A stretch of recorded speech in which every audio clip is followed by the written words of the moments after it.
कुछ हुआ था कि नहीं हुआ था? कहाँ थे पढ़ाते जा, देखो।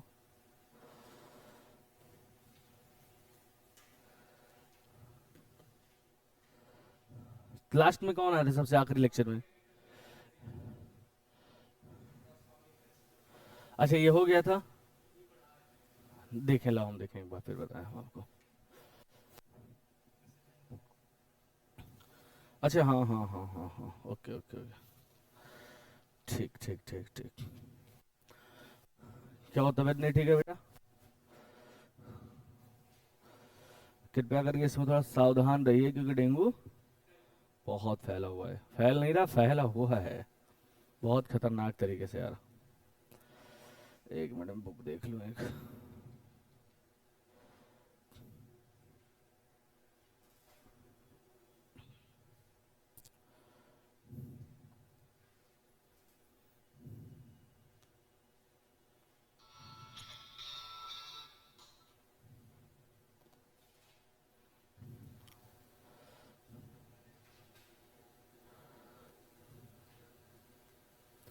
मैंने कुछ चीज़ें लास्ट लेक्चर तक बताई थी, ठीक है। अब वहीं से थोड़ा सा हम आगे बढ़ाएंगे, ठीक है। हमने ग्रिफिथ के एक्सपेरिमेंट में हमने सब बता दिया था कि शुगर होता है, शुगर और नाइट्रोजनस बेस के बीच में कौन सा बॉन्ड होता है, राइट? ये सब बता दिया था ना। ऐसे बता देते कौन सा बॉन्ड होता है, कौन बताएगा? शुगर और नाइट्रोजनस, सॉरी, नाइट्रोजनस बेस के बीच में कौन सा बॉन्ड होता है? हमने आपसे एक बात कही थी, एक चीज प्रॉमिस कराया था कि आप लोग याद करके आएंगे ना। कराया था ना बेटा? बट आपने नहीं किया, आपने। अच्छी बात है, नहीं किया तो बता दें मैंने। एन ग्लाइकोसिडिक लिंकेज होता है। क्या होता है? एन ग्लाइकोसिड लिंकेज, याद आ रहा है? फिर मैंने था शुगर और फास्फेट के बीच कौन सा बॉन्ड होता है? फास्फेट। क्या होता है? फास्फो ईस्टर बॉन्ड होता है। अब ये बन गया न्यूक्लियोटाइड। अब दो न्यूक्लियोटाइड के बीच में कौन सा बॉन्ड होता है? तो अब बताओ, फास्फोडाइस्टर बॉन्ड होता है। ठीक है, चले भैया ये देखिए उसको।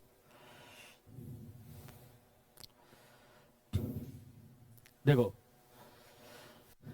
तीन साइंटिस्ट थे और उन्होंने क्या दिया था, केमिकल, मतलब इसका केमिकल कैसा, ठीक है, बायोकेमिकल कैरेक्टराइजेशन।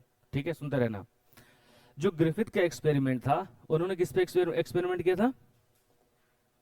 बोलो। नीमोकोकस, ठीक है, या स्ट्रेप्टोकोकस निमोनी, ठीक है, या हीमोफिलस इन्फ्लुएंजा, दोनों पे किया था उन्होंने। तो हम स्ट्रेप्टोकोकस निमोनी की बात करेंगे। उन्होंने क्या लिया था? बैक्टीरिया लिया था। क्या लिया था? के दो स्ट्रेन लिए थे। क्या, कौन कौन? आर स्ट्रेन और एस स्ट्रेन। ठीक है।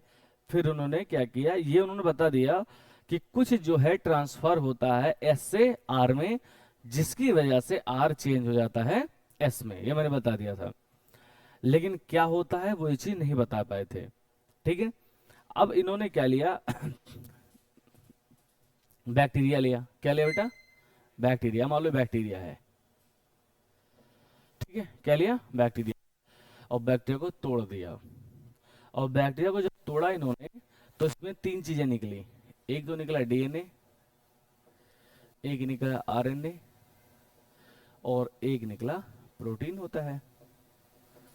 क्या होता है? प्रोटीन होता है। ठीक है, सुनते रहना मेरी बात। अब वो ये नहीं बता पाए थे ट्रांसफर किसके कौन हुआ है।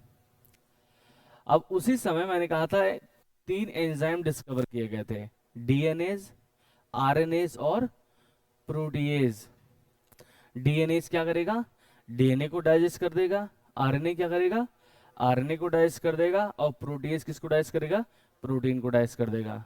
ठीक है। अब एंजाइम, पहले उन्होंने क्या लिया? डीएनएएसई। और फिर मैंने कहा था एक चीज याद रखना, ये तो ये था, एक था डीएनएएस। याद है कुछ?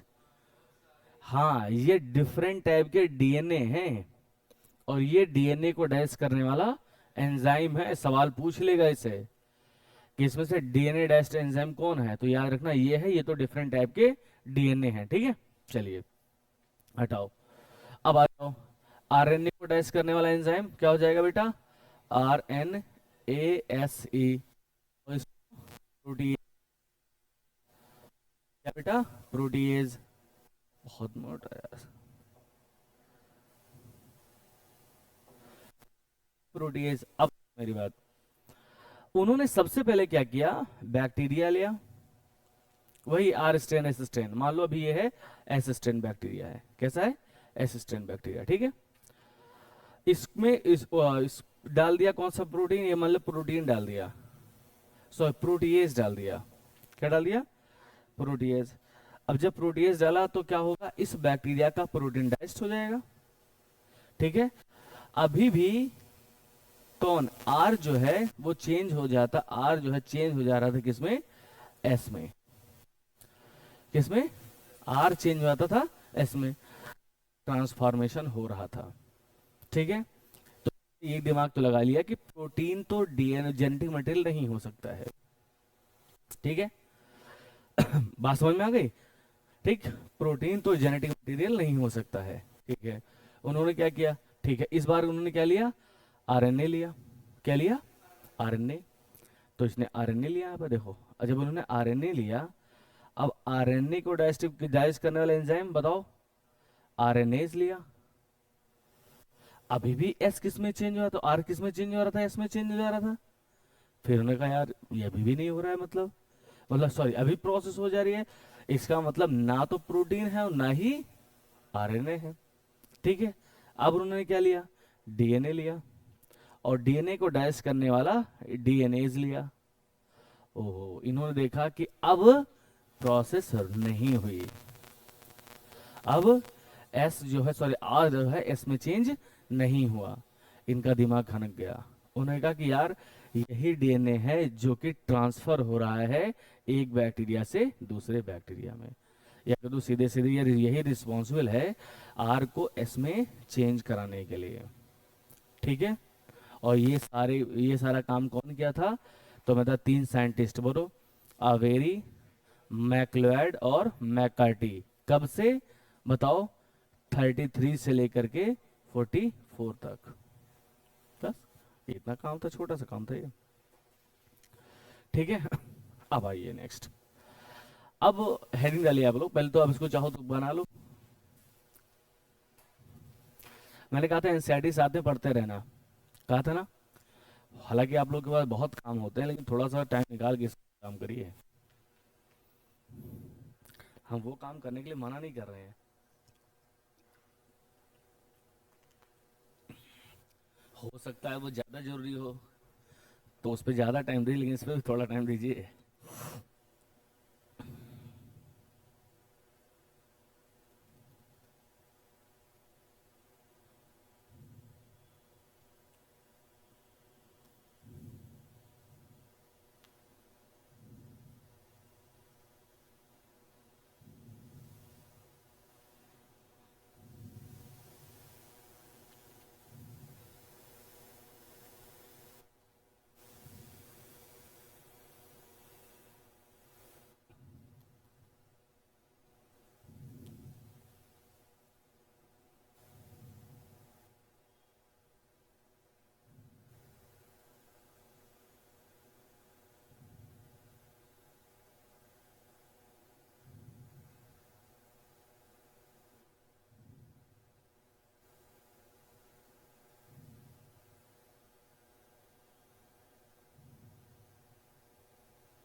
समझ में आया बेटा, चलिए अब देखो, आप चाहो तो 1-2 पॉइंट इसमें लिख लो, लिखो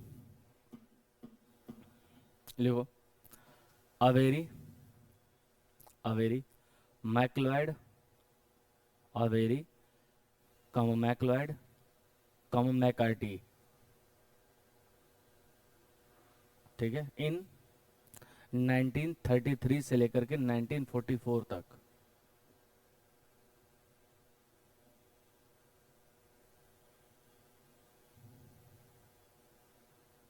ठीक है। क्या लिखे बेटा, वर्क ऑन, लिखो work on, work on Griffith experiment. इन्होंने किसके एक्सपेरिमेंट को कंटिन्यू किया था, ग्रिफिथ के एक्सपेरिमेंट कंटिन्यू किया था, ठीक है। बस अब बाकी तो नहीं, हाँ एक पॉइंट स्टार बना के लिख लो, कभी कभी पूछ सकता है, लिखो, लिखो, these three scientists, these three scientists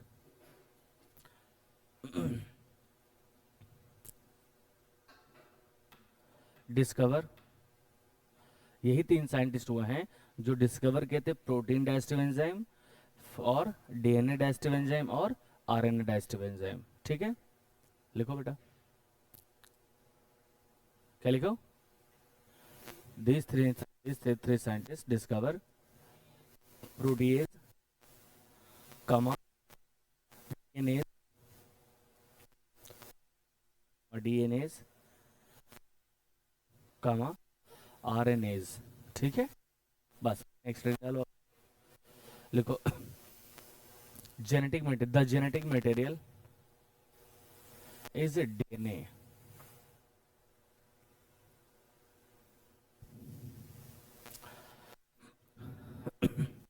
ये बात है 1953 की। कब की बात है? 1950 की। दो साइंटिस्ट आए, उन एक का नाम था हर्षित, एक का नाम चेज था। ठीक है, क्या नाम? हर्षेन चेज। पहली बार 100% ये प्रूफ कर दिया था कि डीएनए ही जेनेटिक मटेरियल है। तो पहली बार अनइक्विवोकल का मतलब होता है 100% विदाउट एक्सेप्शन। ठीक है, उसके बाद कहीं पर भी कोई क्वेश्चन मार्क नहीं लगा पाया था। तो अनइक्विवोकल प्रूफ कौन दिया था डीएनए है genetic material? Hershey and Chase. कौन है? Hershey and Chase. ठीक है, लिखो, लिखो, the unequivocal prove that DNA, the unequivocal prove that DNA is the genetic material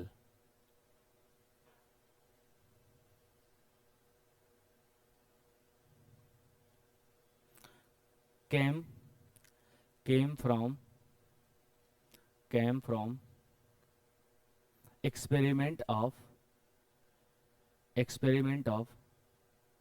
Hershey and Chase, Hershey and Chase in Hershey and Chase in 1953, in 1953। ठीक है, next point लिखो, लिखो, the experiment, ऐसे देखो, ऐसे लिखो, दे वर्क, एक्सपेरिमेंट लिखो, they work with, एक तुमने नाम सुना होगा बैक्टीरियोफेज। ये बैक्टीरियोफेज क्या होता है? बैक्टीरियोफेज क्या होता है? ए, आपने बैक्टीरिया सुना होगा, वायरस सुना होगा, बैक्टीरियोफेज क्या होता है? तो बैक्टीरियोफेज कुछ नहीं होता, वायरस होता है बैक्टीरियोफेज। क्या होता है ये? ऐसा वायरस जो बैक्टीरिया में इंफेक्शन काज करता है, उसे बोलते हैं बैक्टीरियोफेज वायरस। क्या बोलोगे? बैक्टीरियोफेज वायरस को बैक्टीरिया, वो वायरस जो किसमें काज करता है इन्फेक्शन? बैक्टीरिया में, उसे क्या बोलते हैं? Bacteriophage virus. क्या लिखे बेटा? They work with virus that infect bacteria, that infect bacteria, called bacteriophage। उसी को क्या बोलते हैं? बैक्टीरियोफेज बोलते हैं।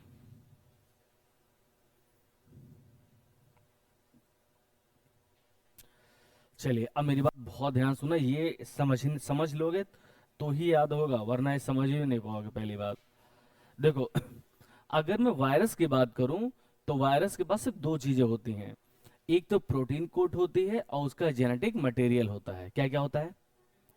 हाँ, बस जो भी वायरस होगा उसके पास दो ही चीज होगी। कौन कौन? प्रोटीन कोड और जेनेटिक मटेरियल। जब वायरस हमारी बॉडी के अंदर जाता है तो पूरा वायरस अंदर नहीं जाता है, वो सिर्फ अपना जेनेटिक मटेरियल छोड़ता है। क्या छोड़ता है? Genetic material. क्या छोड़ता है बेटा? Genetic material. और जेनेटिक मटेरियल के पास होता है फास्फोरस। जितने भी डीएनए हैं, डीएनए में फास्फोरस जरूर है। क्या है? और जितने भी दुनिया के प्रोटीन है उसमें सल्फर जरूर है। क्या है? अगर मैं तुमसे कहूं, बहुत खोए हो यार तुम। हाँ भाई, ये बैक्टीरियोफेज है। ठीक है, अब समझना इससे बेटा, ये कोई वायरस, ये कोई बैक्टीरिया है, ये क्या है, बैक्टीरियोफेज। अब मेरी बात पहले समझो, तभी समझ पाओगे थोड़ा सा। ये है प्रोटीन कोड, पीसी में ले दिया, क्या है, प्रोटीन कोड। और ये क्या है, आपका डीएनए है। समझना बेटा, डीएनए के पास फास्फोरस होता है, क्या होता है, फास्फोरस। और प्रोटीन कोड के पास होती है सल्फर, क्या होती है, सल्फर। इतनी बात समझ आ गई। अगर मैं तुमसे कहूं यह इकोलाई, क्या है ये, इकोलाई का नाम है, बैक्टीरिया है ये, क्या है, बैक्टीरिया। अगर मैं तुमसे कहूं फास्फोरस यहां हमें मिल गया, क्या मिल गया, फास्फोरस, इसका मतलब कौन आया होगा, डीएनए आया होगा, ठीक। अगर यहां फास्फोरस ना मिला, क्या मिल गया, सल्फर मिल गया, इसका मतलब क्या आया होगा, प्रोटीन आया होगा। ये बात समझ में आ गई, क्योंकि सल्फर सिर्फ किसके पास है, प्रोटीन के पास है, डीएनए के पास नहीं है। ऐसे ही डीएनए के पास क्या है, फास्फोरस है, जो कि प्रोटीन के पास नहीं है, ठीक है। तो इन्होंने क्या लिया, रेडियो एक्टिव आइसोटोप लिया, क्या लिया, ठीक है। और कौन कौन सा रेडियो एक्टिव लिया, फास्फोरस लिया और सल्फर लिया। सल्फर किसको इंडिकेट किया, प्रोटीन कोड के लिए, और इसके लिए कौन सा किया, ये, ठीक है, पक्का। चलिए अब देखो नेक्स्ट पॉइंट, मैं पहले समझाऊंगा, फिर आप लोग बनाएंगे, ठीक है। देखो, देखिए बुक में से बना होगा, राइट, अरे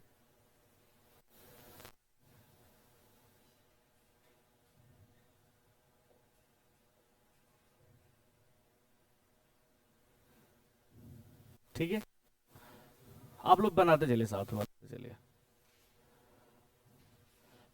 अब ऐसे करेंगे, पहले ये मत बनाइए, नहीं चलते, हम सोचे थे एक साथ बना देंगे, लेकिन अलग बनाइएगा इसको। बस आप इतना बनाइए और इतना बना के ऐसे छोड़िए, ठीक है। इसके पास ये डीएनए है और इसके पास ये डीएनए है, बनाइए।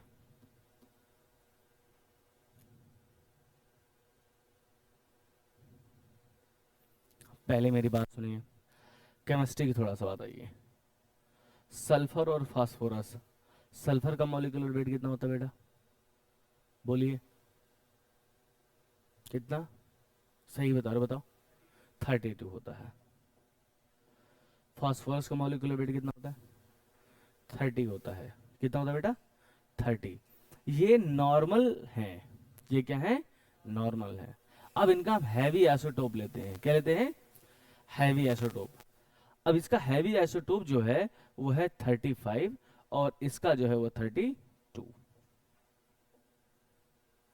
ठीक है। जनरल प्रोटीन में कौन सा फास्फोरस होगा, 30 वाला, और कौन सा सल्फर होगा, सॉरी, प्रोटीन के पास 32 वाला होगा, और डीएनए के पास कौन होगा, 30 वाला।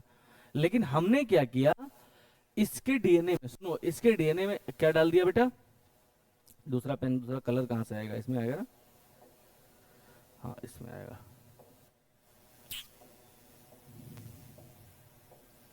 देखो, इसका जो डीएनए है उसमें मैंने ले लिया, बताइए, डीएनए है ना, तो हमने कह दिया 32 फास्फोरस हो गया, फास्फोरस क्या हो गया बेटा, 32 हो गया, ठीक है। जो प्रोटीन कोट है, इसकी जो प्रोटीन कोट है इसकी, इस प्रोटीन कोट में क्या है बेटा, तो बताओगे सल्फर है, क्या है बेटा, सल्फर कौन सा है, 35 वाला है। अब दोनों रेडियो एक्टिव हो गए, ठीक है। ये दोनों हैं क्या, ये दोनों बैक्टीरियोफेज हैं। ये क्या है, डीएनए है, और ये क्या है, प्रोटीन कोट। मैं लिख दूंगा ना, तुम लोग गड़बड़ कर दोगे। ये क्या है बेटा, डीएनए, ये बैक्टीरिया है, ये क्या है, बैक्टीरिया है। अब ये क्या करेगा, इसमें इन्फेक्शन करेगा, क्या करेगा, इन्फेक्शन करेगा, ठीक है। इन्फेक्शन करवाते हैं, देखो इन्फेक्शन कर दिए,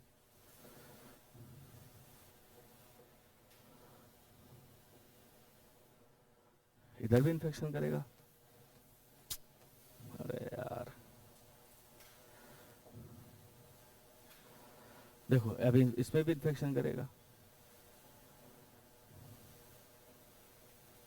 ठीक है, समझो।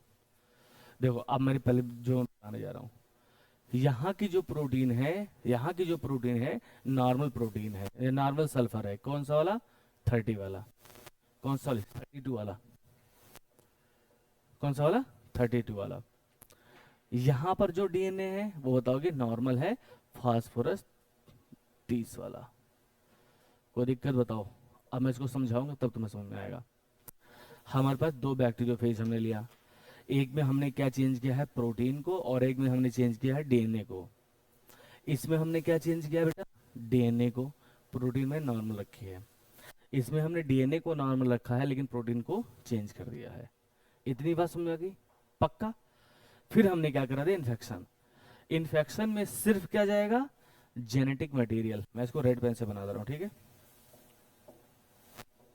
यहां पर इसका जेनेटिक मटेरियल आ गया, और यहां पर जो जेनेटिक मटेरियल आया है वो यही पहले वाला है, ये वाला है। ये रेड वाला जेनेटिक मटेरियल क्या था बेटा? तो आप बताओगे सर ये था रेडियो फास्फोरस 32 वाला था। यहां पर फास्फोरस कौन सा वाला?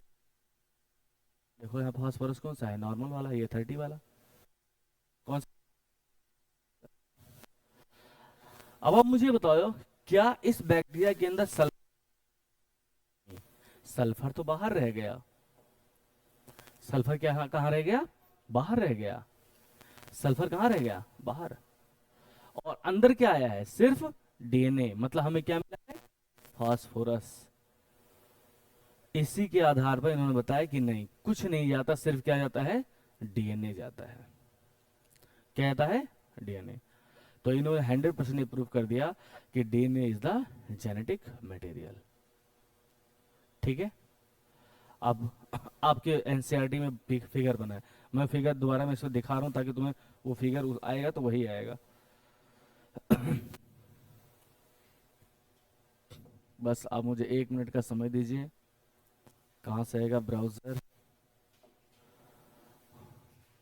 चैप्टर का नाम बताओ, बोलिए। मॉलिकुलर, MOLE होता ना? Molecular basis of inheritance.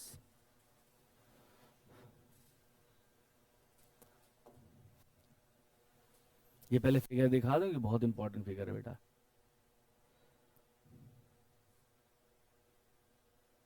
ठीक है, आ गया। यही है, चलिए देखिए।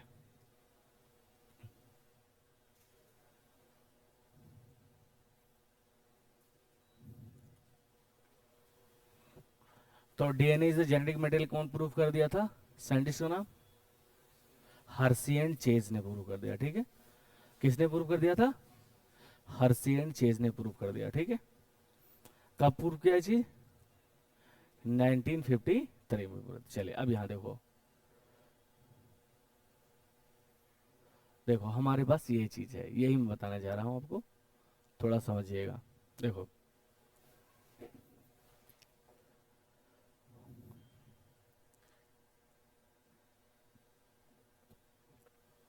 देखो ये एक बैक्टीरियोफेज है और ये दूसरा बैक्टीरियोफेज है। दिख रहा है? देखो दोनों में यहाँ पर क्या रखा है? रेड रखा है। यहाँ पर क्या रखा है? ब्लैक। और यहाँ के जेनेटिक मटेरियल को क्या रखा? ब्लैक। और यहाँ पर जेनेटिक मटेरियल को क्या कर दिया? रेड। समझते रहना बेटा, ठीक है?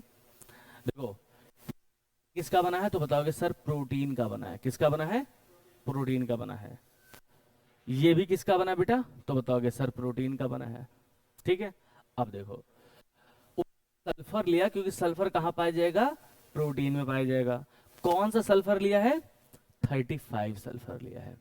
लिखा है radio active sulphur 35 labelled on protein capsule. कहां पर है? Protein capsule. अब आइए इस पे आइए। यहाँ का जो जेनेटिक मटेरियल है उन्होंने क्या किया कि रेडियो एक्टिव फास्फोरस 32 लिखा कहाँ के? डीएनए के लिए। तो डीएनए में कौन सा एलिमेंट रखा?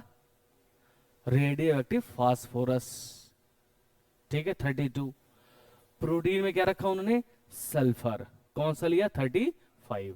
ठीक है? अब आइए, ये उन्होंने बैक्टीरिया लिया और इन्फेक्शन कर दिया। पहली स्टेप क्या है बेटा? इन्फेक्शन लिखा हुआ है आपके यहाँ। क्या है पहला स्टेप? इन्फेक्शन। और इन्फेक्शन किया तो देखो, अब मेरी बात समझो, देखो इन्फेक्शन किया, इसका जेनेटिक मटेरियल कहाँ पहुंच गया, धीरे धीरे कहाँ पहुंच गया, अंदर। देखो ये खाली हो गया ना, इसका मतलब प्रोटीन कोट बाहर रह गई, लेकिन जेनेटिक मटेरियल कहाँ पहुंच गया, अंदर पहुंच गया। यहाँ पर आइए, यहाँ पर देखो जेनेटिक मटेरियल ही जा रहा है, लेकिन प्रोटीन कोट यहाँ भी बाहर रह गई। ठीक है, अब देखो फिर, अब यहाँ पर उन्हें क्या मिला, यहाँ पर उनको क्या मिला बेटा, देखो यहाँ पर उनको मिला कि जेनेटिक मटेरियल पूरा का पूरा कहाँ पहुंच गया, बैक्टीरिया के अंदर। और उसका जो सुपरनेटेंट बोलते हैं इसे, सुपरनेटेंट मतलब जो बाहर से दिखेगा अंदर ना जा पाए, उसे क्या बोलते हैं, सुपरनेटेंट। ठीक है, अंदर यहाँ पर देखो ये भी बाहर रह गया, ये बाहर आ गया, अंदर कौन गया, रेड वाला या ब्लैक वाला, जो भी कहना चाहो। अब तो पता चल गया डीएनए जा रहा है अंदर ना। अब अगला दूसरा इन्फेक्शन था ब्लेंडिंग। ब्लेंडिंग का मतलब क्या होता है पता है, हिलाना। कोई चीज है तो उसको हटाएंगे ना आप, तभी क्योंकि चिपका रहेगा ना, वरना इसको हटा के इजिटेट करेंगे। अगला नेक्स्ट, अब देखो उन्होंने क्या देखा, देखो उन्होंने देखा क्या, ये देखो मेन मुद्दे की बात है ये। देखो उन्होंने देखा कि जब हमने ये लिया पहले, अच्छा पहले वाले में सल्फर रेडियो एक्टिव था, सल्फर कहाँ था, तो क्या बैक्टीरिया के अंदर कोई रेडियो एक्टिव सल्फर मिलेगा, क्योंकि सल्फर कहाँ किसका पार्ट है, प्रोटीन का पार्ट है, और प्रोटीन तो बाहर रहेगा। ठीक है, इस पे आइए। हाँ, और उनको मिला कहाँ रेडियो एक्टिव, जो उन्होंने सुपरनेटेंट रखा था उसमें उन्होंने रेडियो एक्टिव मिल गया। इसका मतलब रेडियो एक्टिव नहीं गया, सल्फर कुलुला के अंदर नहीं गया। इसमें आ जाइए, रेडियो एक्टिव फास्फोरस कहाँ डिटेक्ट हुआ, सेल के अंदर। ठीक, और बाहर क्या हुआ, कुछ नहीं डिटेक्ट हुआ। तो बस एक बात मेरी मान लो कि DNA is the genetic material, किसने प्रूव किया, हर्सेन चेज, कब, 1953, किस पे, बैक्टीरियोफेज वायरस पे। ठीक है, उन्हें फर एंड फास्फोरस, इसलिए बता रहा हूं ये सवाल पूछा जाएगा। ठीक है, आइए अब ये हो गया तुम्हारा। ठीक है, आइए अब हटा इसको बेटा। चलो देखो इस पे तुमको बताते हैं आज तुमको इसे पढ़ाते हैं, एनसीईआरटी सिर्फ पढ़ाते हैं। इसे पढ़ाते, सर से पूछो, दिखाई पड़ रहा है ना। चलो देखो इधर, यहाँ तक बात क्लियर आ गई। ठीक है, सवाल हो जाएंगे ना पक्का, वन लाइनर सवाल आएंगे यहाँ से। अब आइए, टॉपिक क्या है, properties of genetic material DNA versus RNA. देखो सुनिए मेरी बात, ग्रिफिथ के एक्सपेरिमेंट से, या कह दो जो इसके पहले जो 3 साइंटिस्ट आए थे, अवेरी, मैकलर, मैकार्टी, के ही एक्सपेरिमेंट से ये पता चल गया प्रोटीन जेनेटिक मटेरियल नहीं है क्या, डीएनए या आरएनए। देखो याद रखना, जेनेटिक मटेरियल 2 टाइप के होते हैं, 2 होते हैं, कौन कौन, आरएनए और डीएनए। जेनेटिक मटेरियल डीएनए और आरएनए। अब इसमें भी बेस्ट कौन सा होगा, अब वो मैं चूज करने जा रहा हूं। ठीक है, क्या चूज करने जा रहे हैं, बेस्ट।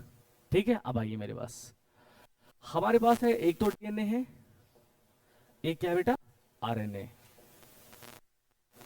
इन चीजों में से है कि मतलब डीएनए होगा कि आरएनए होगा। ठीक है, चलिए एक दो पॉइंट लिखिए पहले तो, लिखो लिखो ये लिखो, पहले मेरी बात सुनो। देखो अगर मैं तुमसे कहूं वायरस किसका बना होता है, तो आप बताओगे सर प्रोटीन का और का। अब वो आरएनए भी हो सकता है, डीएनए भी हो सकता है। ठीक है, दूसरी बात, मैं तुमसे कहूं बैक्टीरिया के पास, तो आप बताओगे सर कोई बैक्टीरिया ऐसा नहीं है, बैक्टीरिया के पास या तो डीएनए होगा या तो आरएनए। किसी भी बैक्टीरिया के पास दोनों नहीं होगा जेनेटिक मटेरियल, डीएनए और आरएनए। हम लोग के पास डीएनए होता है कि आरएनए, सोच के बताना आप लोग। हम्म, बोलो भाई, यही कलर चल रहा था ना कि ब्लैक चल रहा था, है ब्लैक बैकग्राउंड था, नहीं यही था, यही था ना। ठीक है, ठीक ठीक ठीक ठीक, लिखो पहले हेडिंग लो, लिखो properties of genetic material, properties of genetic material.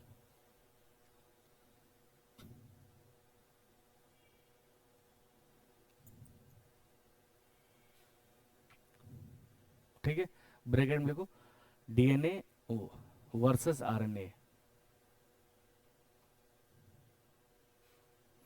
लिखो। अब एक स्टार बनाओ, लिखो RNA is the genetic material, RNA is the genetic material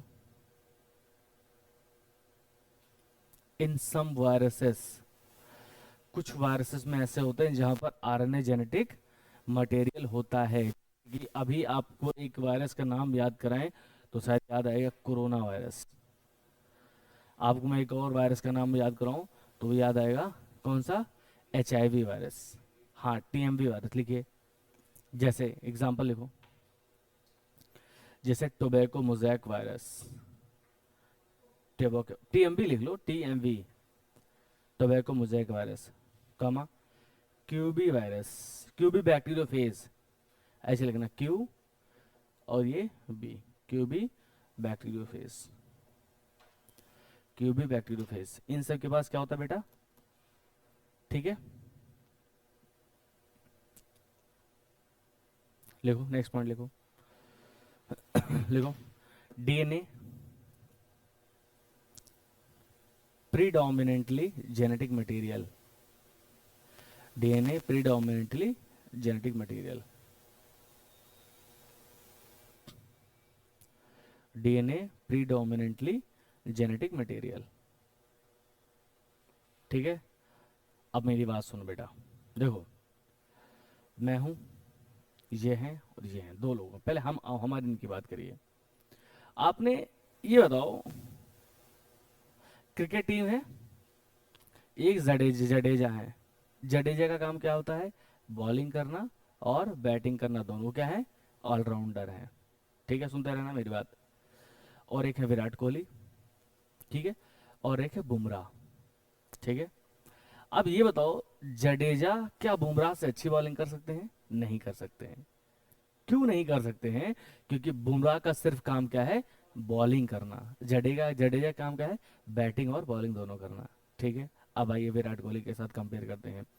Virat Kohli अच्छी बैटिंग करेंगे, जडेजा, विराट कोहली। इसका मतलब जो सिंगल काम करेगा वो बहुत अच्छा काम करेगा। और कौन, हाँ ठीक है, बट ठीक है, अब जो सिंगल काम करेगा वो अच्छा बेहतर काम करेगा अपनी फील्ड में, ना कि जो अलग अलग काम कर रहा है। तो हमने क्या कहा, DNA is the predominant genetic material. क्यों, तो आप बताओगे डीएनए सिर्फ एक काम करता है, जेनेटिक इंफॉर्मेशन को कैरी करता है, बल्कि आरएनए और भी सारे काम करते हैं। जैसे मैसेंजर की तरह काम करता है, जैसे कैटालिटिक की तरह काम करता है, ठीक है, जैसे कैटालिटिक की तरह काम करता है। तो ये सारे काम हो गए आरएनए के। अब आरएनए डीएनए का सिर्फ एक काम, तो अच्छा काम करेगा ही करेगा। लिखिए, लिखो whereas RNA perform dynamic function या different function, whereas RNA perform different function, जैसे कि सच एज मैसेंजर की तरह काम करता है,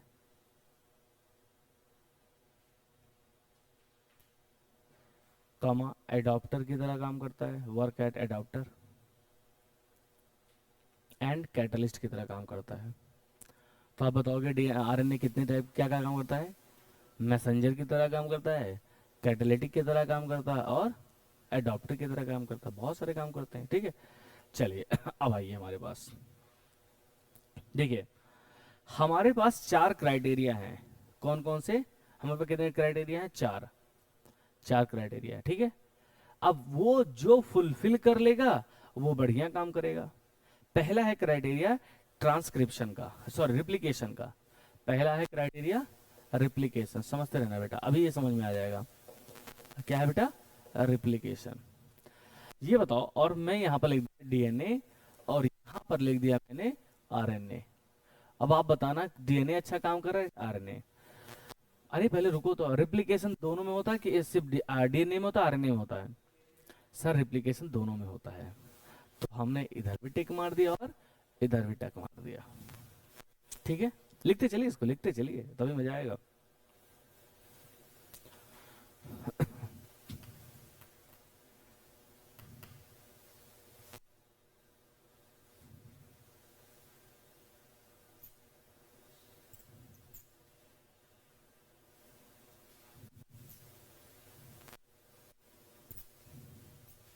ठीक है।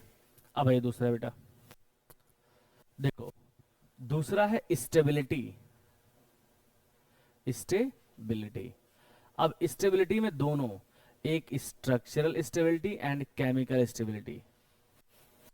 स्टेबिलिटी में दोनों। अब मेरी बात सुनो, अब इधर इधर इधर इधर इधर हमने कहा था हमारे पास डीएनए है और हमारे पास आरएनए। शायद आप लोग ये भूल गए होंगे, पुरानी बात होगी, 2 4 10 दिन की बात होगी। डीएनए के पास कौन सा शुगर होता है? डीऑक्सीराइबोस शुगर होता है। तो यहाँ पर डीऑक्सीराइबोस शुगर होने की वजह से ये ज्यादा स्टेबल होता है। और एक और मैंने बताया था, यहाँ पर डीऑक्सीराइबोस शुगर होता है और यहाँ पर राइबोस शुगर होता है। यहाँ पर डीऑक्सीराइबोस होता है। समझते रहे ना, सब बता चुके हैं। एक तो ये थी स्टेबिलिटी का कारण। दूसरा क्या था, यहां पर होता था, बोलो, यूरेसिल। क्या होता था? यूरेसिल। उसकी जगह यहां पर क्या होता था? थायमीन। और थायमीन कुछ अलग नहीं है, हमने कहा था 5 मिथाइल यूरेसिल को ही क्या बोलते हैं? थायमीन। तो कौन ज्यादा स्टेबल हुआ? डीएनए। तो आप कहोगे सर डीएनए ज्यादा स्टेबल है और ये नहीं स्टेबल है।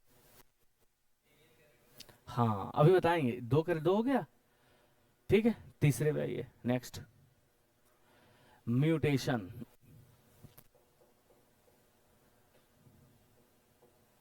म्यूटेशन, देखो म्यूटेशन दोनों में होता है, लेकिन एवोल्यूशन के पॉइंट ऑफ व्यू से स्लो म्यूटेशन जरूरी होता है। क्या होता है? अब हम नहीं चाहेंगे ना कि हमारे जस्ट हमारा बच्चा हो कुत्ता हो जाए, इतना खतरनाक म्यूटेशन हो जाए कि स्पीसीज ही चेंज हो जाए, ये थोड़ी ना हम चाहेंगे। या हमारा बच्चा जो है शेर हो जाए, ये भी नहीं चाहेंगे। हमारा बच्चा होमोसेपियंस ही हो, थोड़ा सा एडवांस हो। क्या हो? थोड़ा सा एडवांस हो। इसी चीज को बोलते हैं म्यूटेशन, या बोलते हैं इसे, क्या बोलते हैं? स्लो म्यूटेशन बोलते हैं। अगर बहुत ऐसे म्यूटेशन होगा तो बहुत खतरनाक चीज हो गया, फिर तो पता चले डायनासोर आ गया हमारे घर में। ललना लाल हुई है नहीं, डायनासोर हुई है। इधर आओ। तो म्यूटेशन डीएनए में कैसा होता है बेटा? स्लो। और यहां पर कैसा होता है?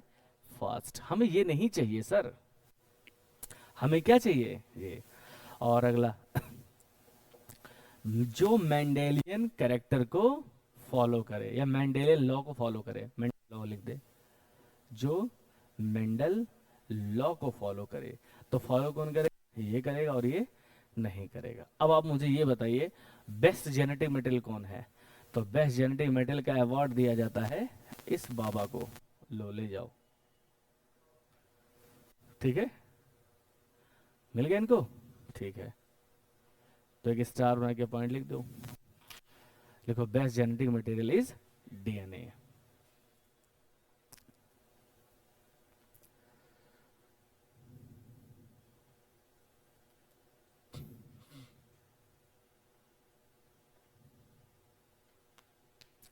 अब घर जाना, एनसीईआरटी पढ़ जरूर लेना ये, ठीक है।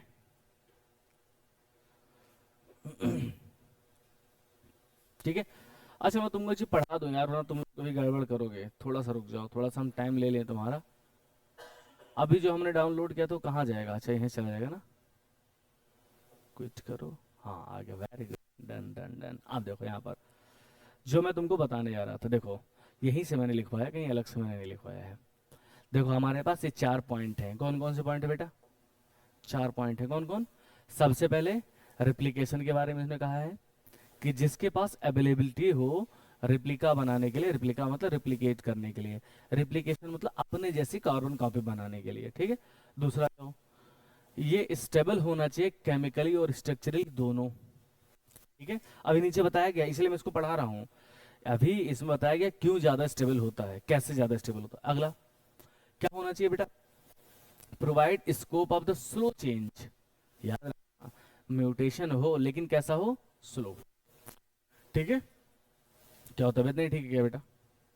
ठीक है। अगला, और जो कि जरूरत है किसके लिए?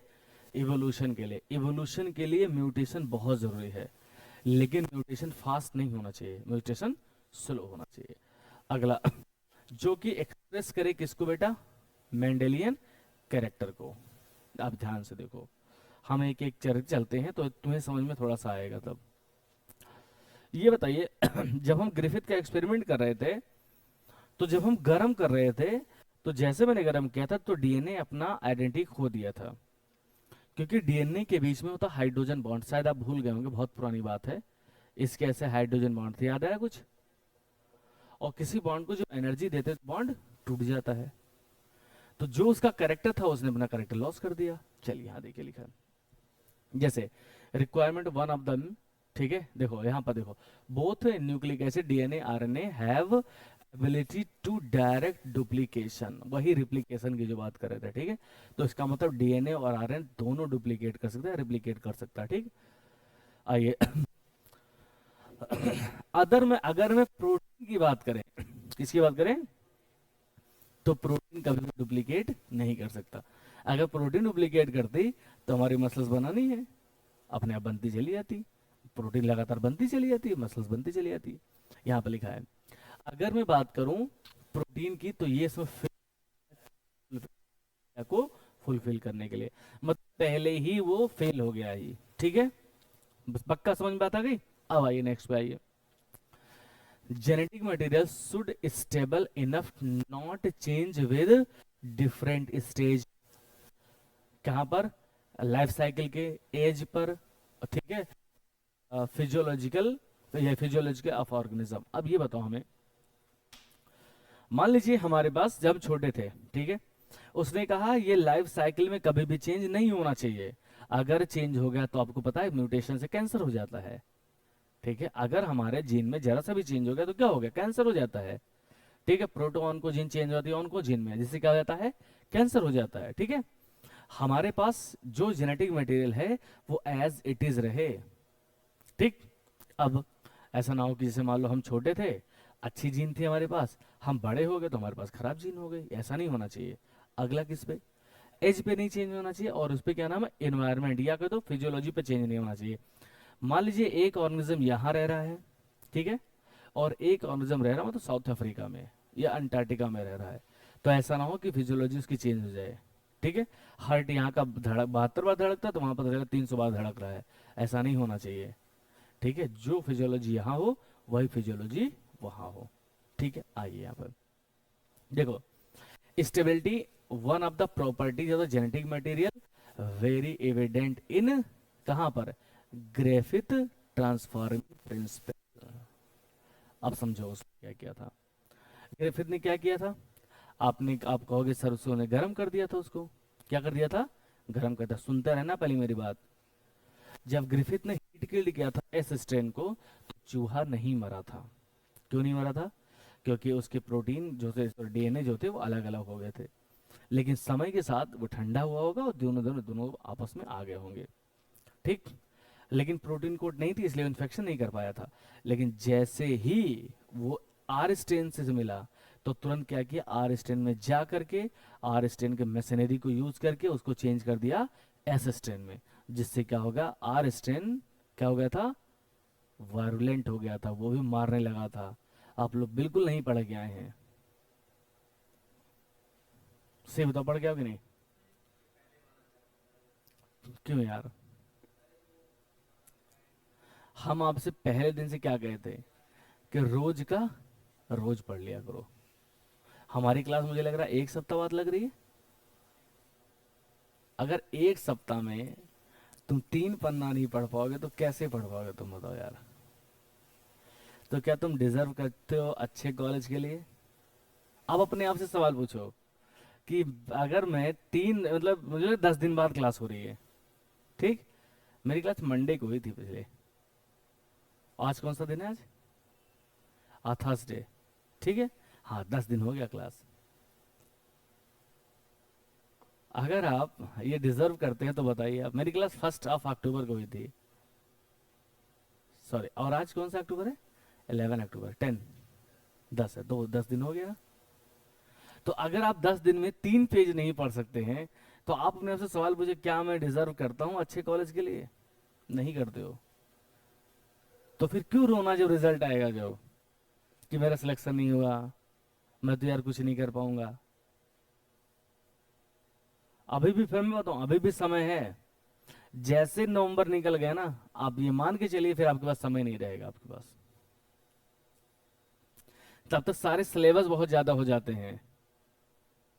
और हम लोग की बहुत गंदी आदत है, पता है क्या, वो मेरे अंदर थी। मैं ही नहीं कहता मैं वो दूध का धुला हूँ। हमारे अंदर वही आदत तुम्हारे अंदर है जो मेरे अंदर थी। सुबह, जैसे रात में क्या होता है, हम फोन चलाते रहते, सुबह से पढ़ेंगे, और सुबह हम उठ ही नहीं पाते हैं। सुबह उठते हैं 10 बजे से, फिर अपने काम में, आज शाम को पढ़ना शुरू करेंगे। अब वो शाम आ जाती है बृहस्पतिवार या शुक्रवार की। फिर ये होता नहीं, अब कब पढ़ेंगे, मंडे से स्टार्ट करें, फाड़ के रख देंगे बिल्कुल अच्छे से, इतना बढ़िया पढ़ेंगे कि बिल्कुल। और वो मंडे आता है 25-26, ठीक है, तारीख को। और फिर ये होता नहीं, 1 तारीख से स्टार्ट करेंगे, और 1 तारीख से ऐसा पढ़ेंगे, ऐसा पढ़ेंगे हमने कभी नहीं पढ़ा। ठीक है। तब तक धीरे धीरे किताब वो एक कॉपी हो जाती है हमारा नोट्स। ठीक है। अब हम जब पलटते हैं पीछे का देखते हैं बहुत ज्यादा है, पीछे से पढ़ना शुरू करते हैं तो आगे का छूटता चला जाता है। फिर हम वहीं से फ्रस्ट्रेट होकर वो कॉपी रखते हैं, अपने दूसरे काम में लग जाते हैं जो हमें नहीं करना है। ठीक। तो कृपया करके मेरा कहना मान लीजिए, आपसे बड़े हैं, ठीक है, कम से कम 7-8 साल 9 साल तो बड़े ही होंगे तुमसे। ठीक है। इतना एक्सपीरियंस है, कैसे बढ़ना है। यार तुम लोग तो सीओडी क्रैक करना, हम तो नीट क्रैक करके निकले थे, तो कैसे गाते करो यार। और क्या। मेरे थे यार उस समय 594 मेरे थे। का विस्तार। हाँ। ये तुम्हारे तो ये सब आसान होगा फिर।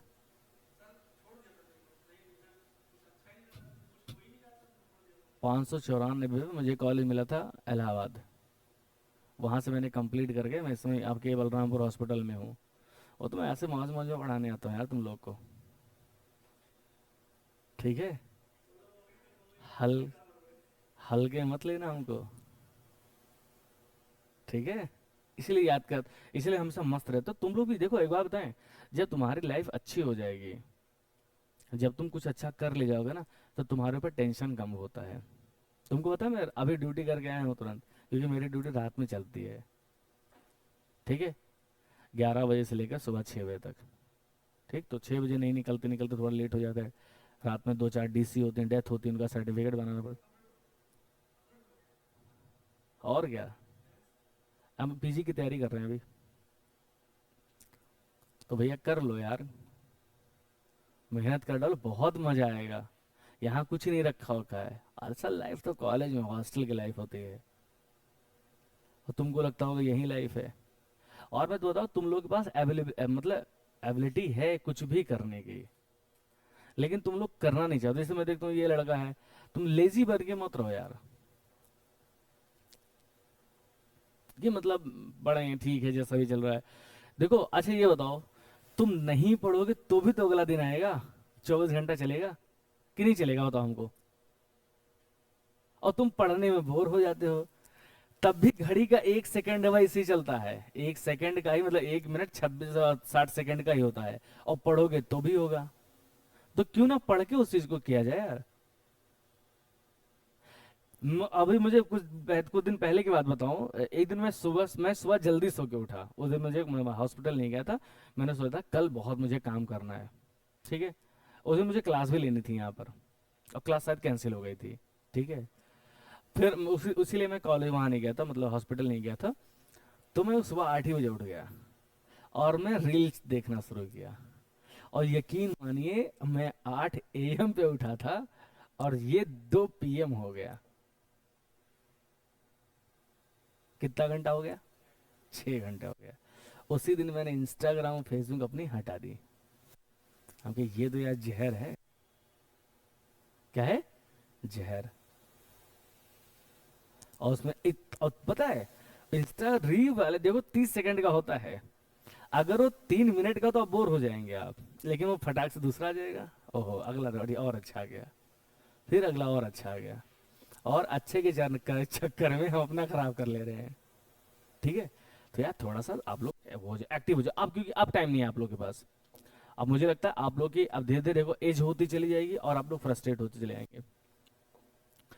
मैं अपनी लाइफ में 2 साल पीछे हूँ। कितने साल? 2 साल। अब तक मेरा पीजी मुझे एसआर से करना चाहिए था, और 2 साल में तुमको फिर बता दूं वो एक लड़की के चक्कर में चला गया था मेरा।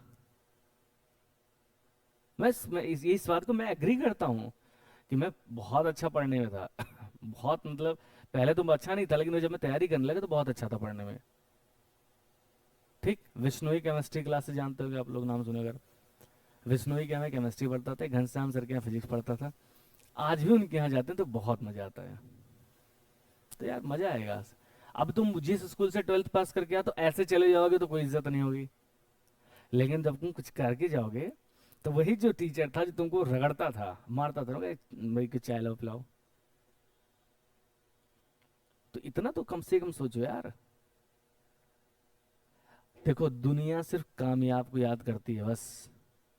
ऐसे हम जैसे ना जो ना कामयाब लोग हैं, माफ करें हम ईश्वर, हाँ, तो ठीक है, ठीक है जो ना कामयाब लोग हैं ना उनको कोई नहीं याद करता है। मैं अपने घर की बात बताऊं, जब तक मेरा सिलेक्शन नहीं हुआ था तब तक मैं निकम्मा टाइप का था, और जिस समय सिलेक्शन हो गया था ना उस दिन के जब मैं घर जाता था तो अलग सा वो रहता था। ठीक है। हाँ,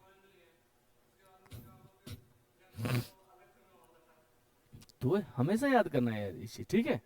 तो आज से अब ये समझ लो, आज से तुम लोग का पहला दिन है। मैं लास्ट लेक्चर में कहा था ना कि आप लोग का ये पहला दिन है। आज का आज ही पढ़ोगे, और ऐसा पढ़ोगे कि दोबारा इसको पढ़ने की जरूरत ना पड़े। ठीक है, चलिए अब आइए नेक्स्ट पॉइंट पे चल, हमने क्या बताया था? ग्रिफिथ के एक्सपेरिमेंट को, ठीक है। आप दोबारा ग्रिफिथ के एक्सपेरिमेंट को पढ़ जरूर लेना कि किस में से कौन जा रहा है, कौन किस में चेंज हो रहा है। ठीक है, आइए अब। चल इसको मैं हटा रहा हूँ क्योंकि मुझे वैसे वैसे पढ़ाने ज्यादा अच्छा लगता है, मजा आता है बोर्ड से। ठीक है, चलिए अब आइए नेक्स्ट पॉइंट पर, आरएनए वर्ड। ये बताइए मैं तुमसे सवाल पूछूं, पहले डीएनए आया आरएनए, तो आप क्या बताओगे? पहले आरएनए आया। इस दुनिया में सबसे पहला जो जेनेटिक मटेरियल था वो कौन था? RNA. RNA is the genetic material. अच्छा, एवोल्यूशन जब हुआ होगा तो ऐसा क्यों हुआ पहले आरएनए आया? पता है क्यों? क्योंकि हमारी बॉडी जो बनी है वो प्रोटीन की बनी है। किसकी बनी है? प्रोटीन की बनी है। क्या हुआ यार? किसकी बनी बेटा? प्रोटीन की बनी हुई है।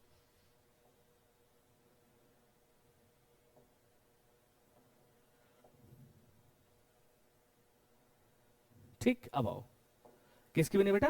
प्रोटीन की बनी है। अगर हमें प्रोटीन बनाना है बेटा, क्या बनाना है? प्रोटीन। तो प्रोटीन किससे बनेगा? सर मैंने आपको सेंट्रल डॉगमा पढ़ाया था, आप फिर नहीं पढ़े आप। सेंट्रल डॉगमा क्या कहता है? पहले डीएनए, फिर उससे क्या बनेगा? आरएनए। किस प्रोसेस से? ट्रांसक्रिप्शन से। आरएनए से क्या बनेगा? प्रोटीन। किस प्रोसेस से? ट्रांसलेशन से। याद आया?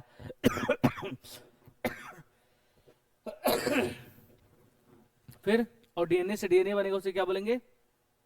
रिप्लिकेशन। ठीक। अब हमें बनाना है प्रोटीन, तो प्रोटीन किससे बनेगा? आरएनए से। अगर डीएनए पहले आया होता तो क्या हुआ होता? सोचो, पहले उसको क्या बनाना पड़ता? आरएनए। फिर क्या बनता? प्रोटीन। मतलब बॉडी कब बनती? प्रोटीन के बाद। और ये इवोल्यूशन जो इतना टाइम लगा, ये और टाइम लग जाता फिर। ठीक है, तो ये बात समझ में आ गई। तो पहले एक स्टार बना के पॉइंट लिखो, लिखो, लिखो। RNA was the first genetic material. RNA was first genetic material. RNA क्या था? पहला जेनेटिक मटेरियल था।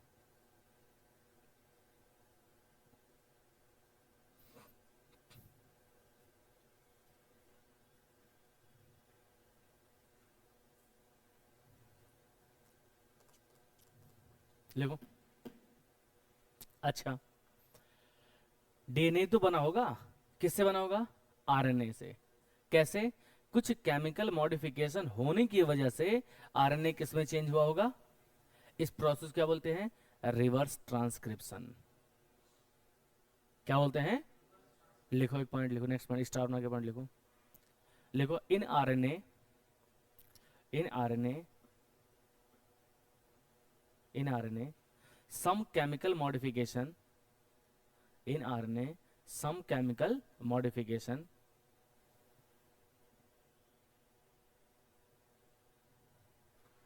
that change, that change into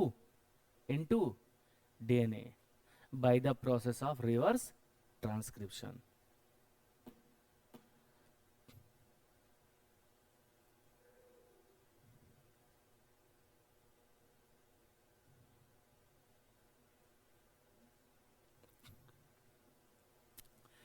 reverse transcription, next point लिखो, इसमें नेक्स्ट पॉइंट और लिखो।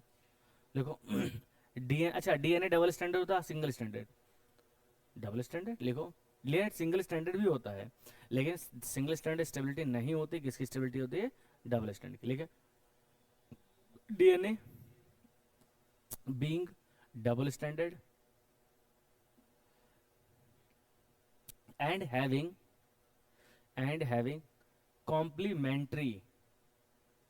and having complementary strand, complementary strand, complementary strand further resist। ये complementary resist होता है, ये क्या करता है? फर्दर रेजिस्ट कर देता, आगे चेंज नहीं होता। Further resist change by, change by. आप सुनो क्या होता है, पहले कॉम्प्लीमेंट्री रूल समझ लो, बता तुम लोग। कॉम्प्लीमेंट्री रूल क्या होता है? जैसे जब तुमको पढ़ा रहा था वो, क्या नाम है यार, आ,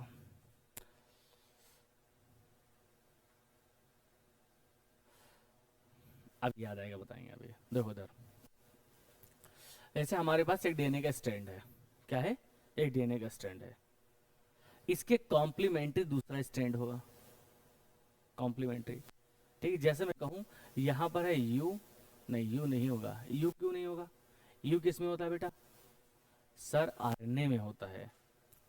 ठीक है, अब आपको अगर मैं एक स्ट्रैंड, अब मैं छोटा सा तुमसे सवाल पूछूं, रुक जाओ, अब पहले वही पूछ लेते फिर। मैं तुमसे कहूँ भैया ये एक स्ट्रैंड है, ये है यू जी सी जी ए और यू। ये बताइए, ये जो टुकड़ा है ये आरएनए है कि डीएनए है? आप मुझे बताइए। आरएनए है, पक्का ना? ये हो जाएगा कंफर्म। चलिए ये सवाल आपका हो जाएगा फिर। अब आइए, हमारे पास ये एक डीएनए का स्टैंड है, इस पे है T A U, sorry C C G C T, ठीक है, फिर जी सी टी। ठीक है, इसका अगला स्टैंड देखो, इसका अगला स्टैंड, इसका अगला स्टैंड क्या होगा? देखो टी के पास क्या आएगा? ए। देखो अब समझो पहले मेरी बात, तुम लोग ऐसे देख रहे हो कि इसे लगता है कभी देखे नहीं हो।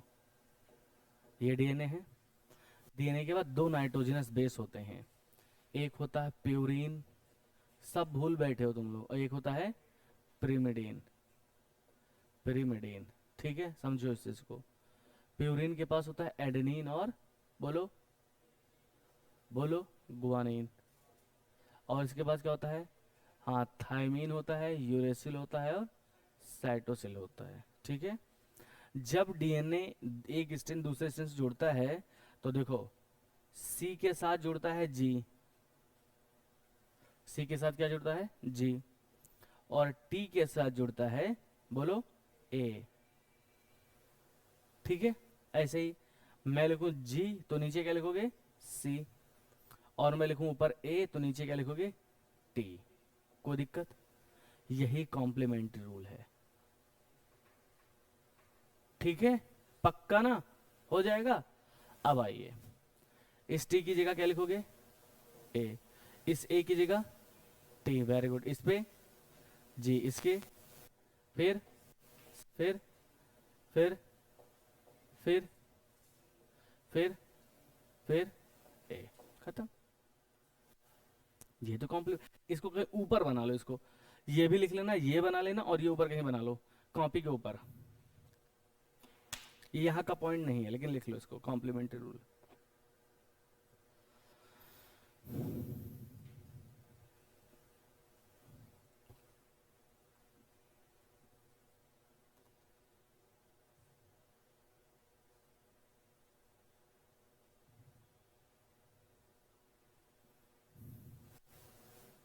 ये तो डबल हेलिकल मॉडल डीएनए का किसने दिया? वाटसन एंड क्रिक दिया था। याद कर लेना, ये बहुत पेट सवाल हैं और ये सब आसान सवाल बनते हैं, और ये किसी के गलत नहीं होते हैं। आपके गलत हो जाएंगे, रैंक में पीछे हो जाएंगे आप। डबल हेलिकल मॉडल किसने? वाटसन और क्रिक। जिस समय वाटसन और क्रिक मॉडल दे रहे थे, लगे हाथ दोनों रेप्लिकेशन बता दिया था। तो रेप्लिकेशन को भी किसने? वाटसन और क्रिक ने बताया। ये बढ़ाएंगे, इंग्लिश होगी रेप्लिकेशन। आप कृपया करके जाएंगे, एनसीईआरटी नहीं पढ़ेंगे, मतलब पढ़ लेंगे, ठीक है? वरना कहो सर ने कहा नहीं पढ़ेंगे तो मामला गड़बड़ हो जाएगा।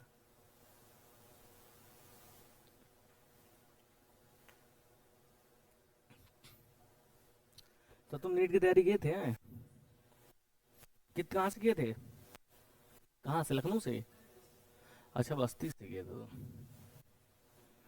बस्ती में तो बहुत सस्ता सस्ता सा मिलता है।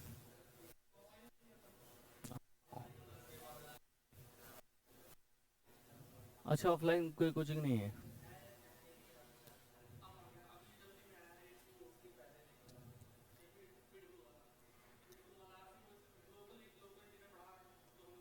पिटबुल? अच्छा, पीडब्ल्यू गया है, ओके। हम लोग पिटबुल कौन सी कोचिंग है यार, हम कसम से। चलो, हेड इन रिप्लिकेशन।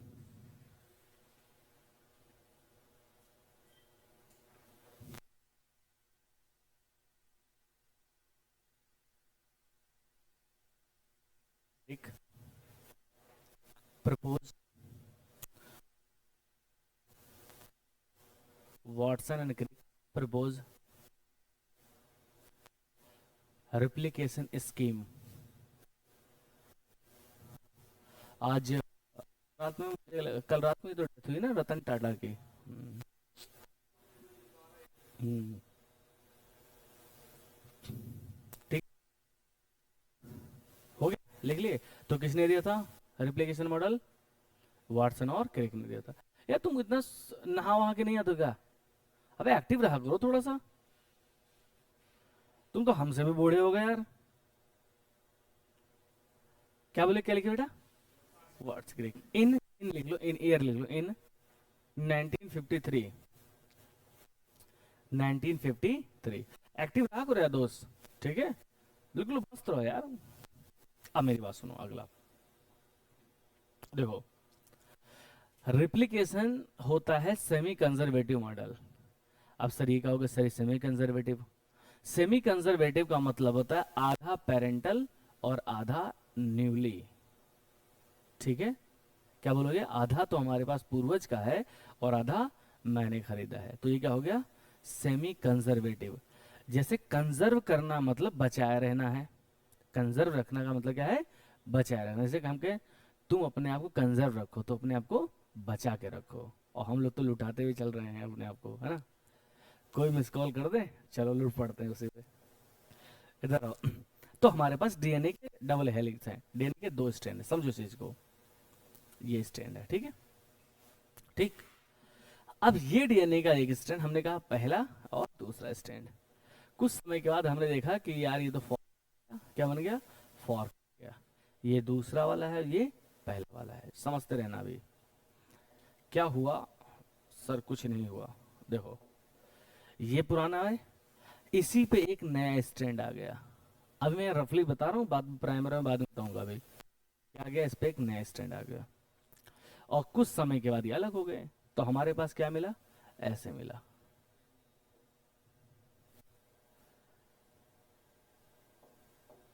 हमारे पास कैसे मिला बेटा? ऐसे मिला। देखो, ये था ओरिजिनल। क्या था ये? ओरिजिनल, ठीक है? इसमें क्या हुआ, हाइब्रिड बना। हाइब्रिड तो ये भी, इसमें प्राइमर का फॉर्मेशन हो गया। अब ये बना न्यूली सिंथेसाइज, नया सिंथेसाइज। अब मैं तुमसे कहूं, इसमें एक स्ट्रैंड कैसा है, पुराना है, और एक स्ट्रैंड टोटली नया है। इसी को बोलते हैं सेमी कंजर्वेटिव मॉडल। क्या बोलते हैं इसे, सेमी कंजर्वेटिव मॉडल। कि एक तो हमारे पूर्वज का और एक मैंने खुद बना लिया है, ठीक है। हाँ, पेरेंटल हो जाएगा, ठीक है। अब देखते रहो यहाँ पर, जब कभी आपके पास दो कैरेक्टर हो, मिक्स कैरेक्टर हो, तो उसे बोलते हैं हाइब्रिड।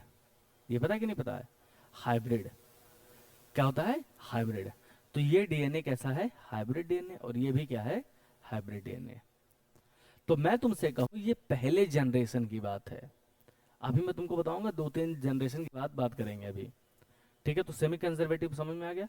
तो लिखो एक इस लाइन वाली, इसको मत बना, इसको बनाना नहीं है, लिखो एक लाइन लिखो।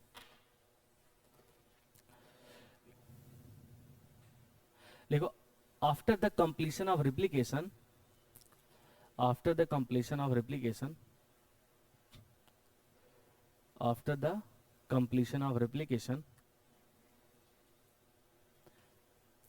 each dna have each dna have each dna have one parental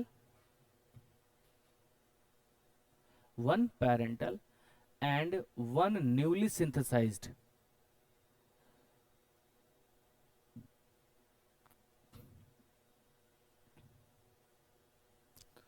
newly synthesized, ठीक है। न्यूली सिंथेसाइज्ड डीएनए लिख दो, सॉरी स्ट्रैंड लिख दो, न्यूली सिंथेसाइज्ड स्ट्रैंड। लिखो दिस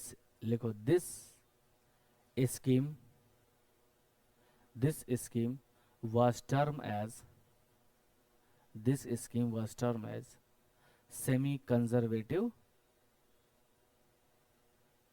semi conservative।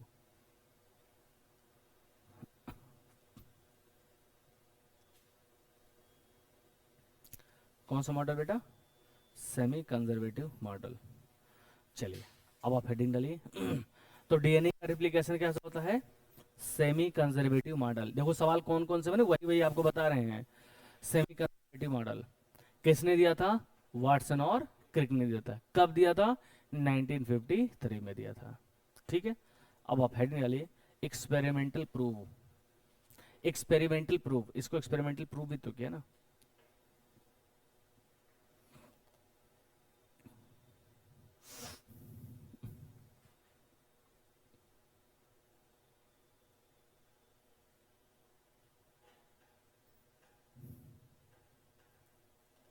लिखो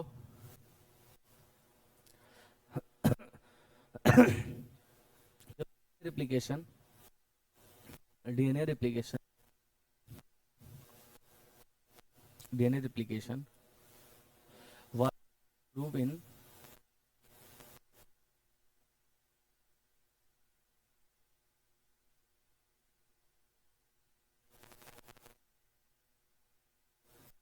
इक्वलाई थे 1953 की। उसके बाद बहुत साइंटिस्ट आए हैं, तो उन्होंने हायर ऑर्गेनिज्म पर भी ये काम शुरू कर दिया था, ठीक है।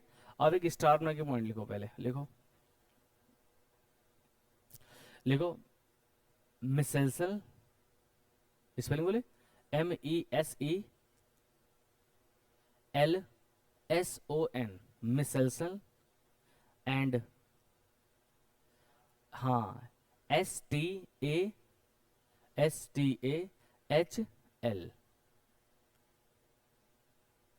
परफॉर्म,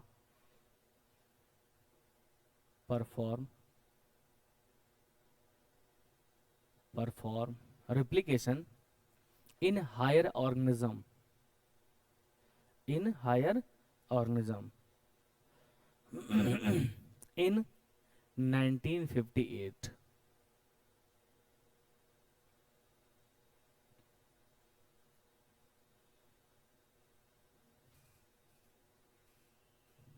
ठीक है, बात समझ में आ गई बेटा। मिसेंसल और स्थाल ने 1958 में हायर ऑर्गेनिज्म पर किया, जिसे ह्यूमन पर किया, ठीक है। बात समझ में, हम लोग ह्यूमन क्या हायर ऑर्गेनिज्म है, और ई कोलाई में किसने किया था, बोलो। नहीं नहीं, ई कोलाई में किसने किया था, बोलो। अभी बताए थे भाई यार, डबल एल्किल मॉडल किसने दिया था, वाटसन क्रिक ने, तो वही तो उन्होंने किया ना। तुम लोग कंफ्यूज हो जाते हो। पता तुम, अगर तुम्हें गलत भी आता तो भी बोलो एटलीस्ट। हाँ, लेकिन इस चैप्टर में सबसे ज्यादा जो योगदान है वाटसन और क्रिक साहब का है, ठीक है। चलिए अब मेरी बात ध्यान सुनो। हम तुमको 2 मिनट का ब्रेक देते हैं, ठीक है। ऐसे बस बैठे रहो, कोई दिक्कत नहीं है, ठीक है। बाप रे बाप।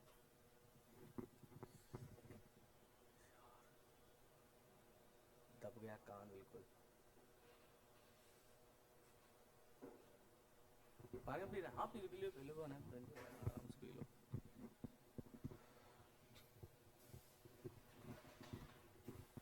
और तुम लोग खूब मेहनत करो यार, ठीक है, रिजल्ट लाओ।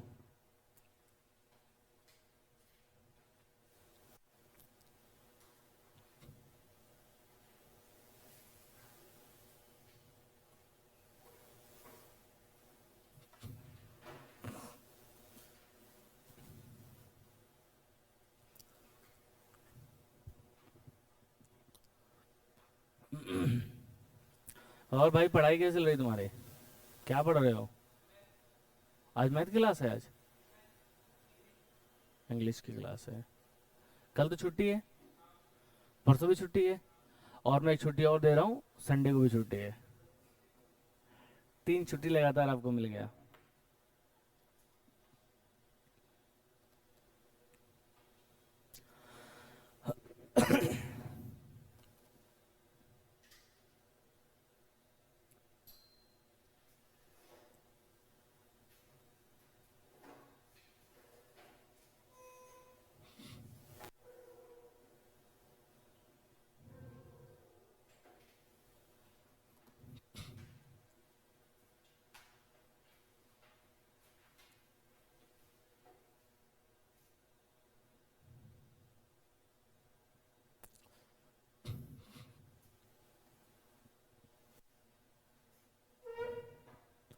आ जाओ भाई लोग, आ जाओ आ जाओ आ जाओ, सब आ जाओ।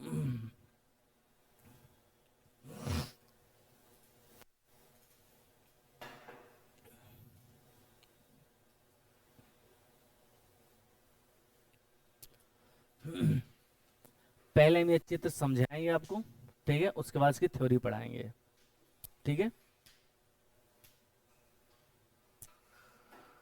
ठीक है भैया, बैठ जाओ बैठ जाओ बैठ जाओ भैया, बैठ जाओ।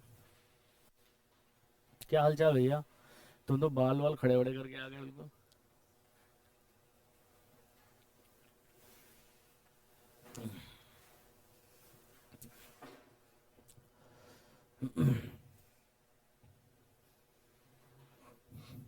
चले बेटा, देखो पहले मेरी बात सुनो। यहाँ पर इसे बताओ, नाइट जैसे डीएनए है, डीएनए में नाइट्रोजन बेस होगा, और नाइट्रोजनस बेस का उन्होंने जो सोर्स लिया वो लिया N15। क्या लिया, N15 लिया। क्या लिया बेटा, N15।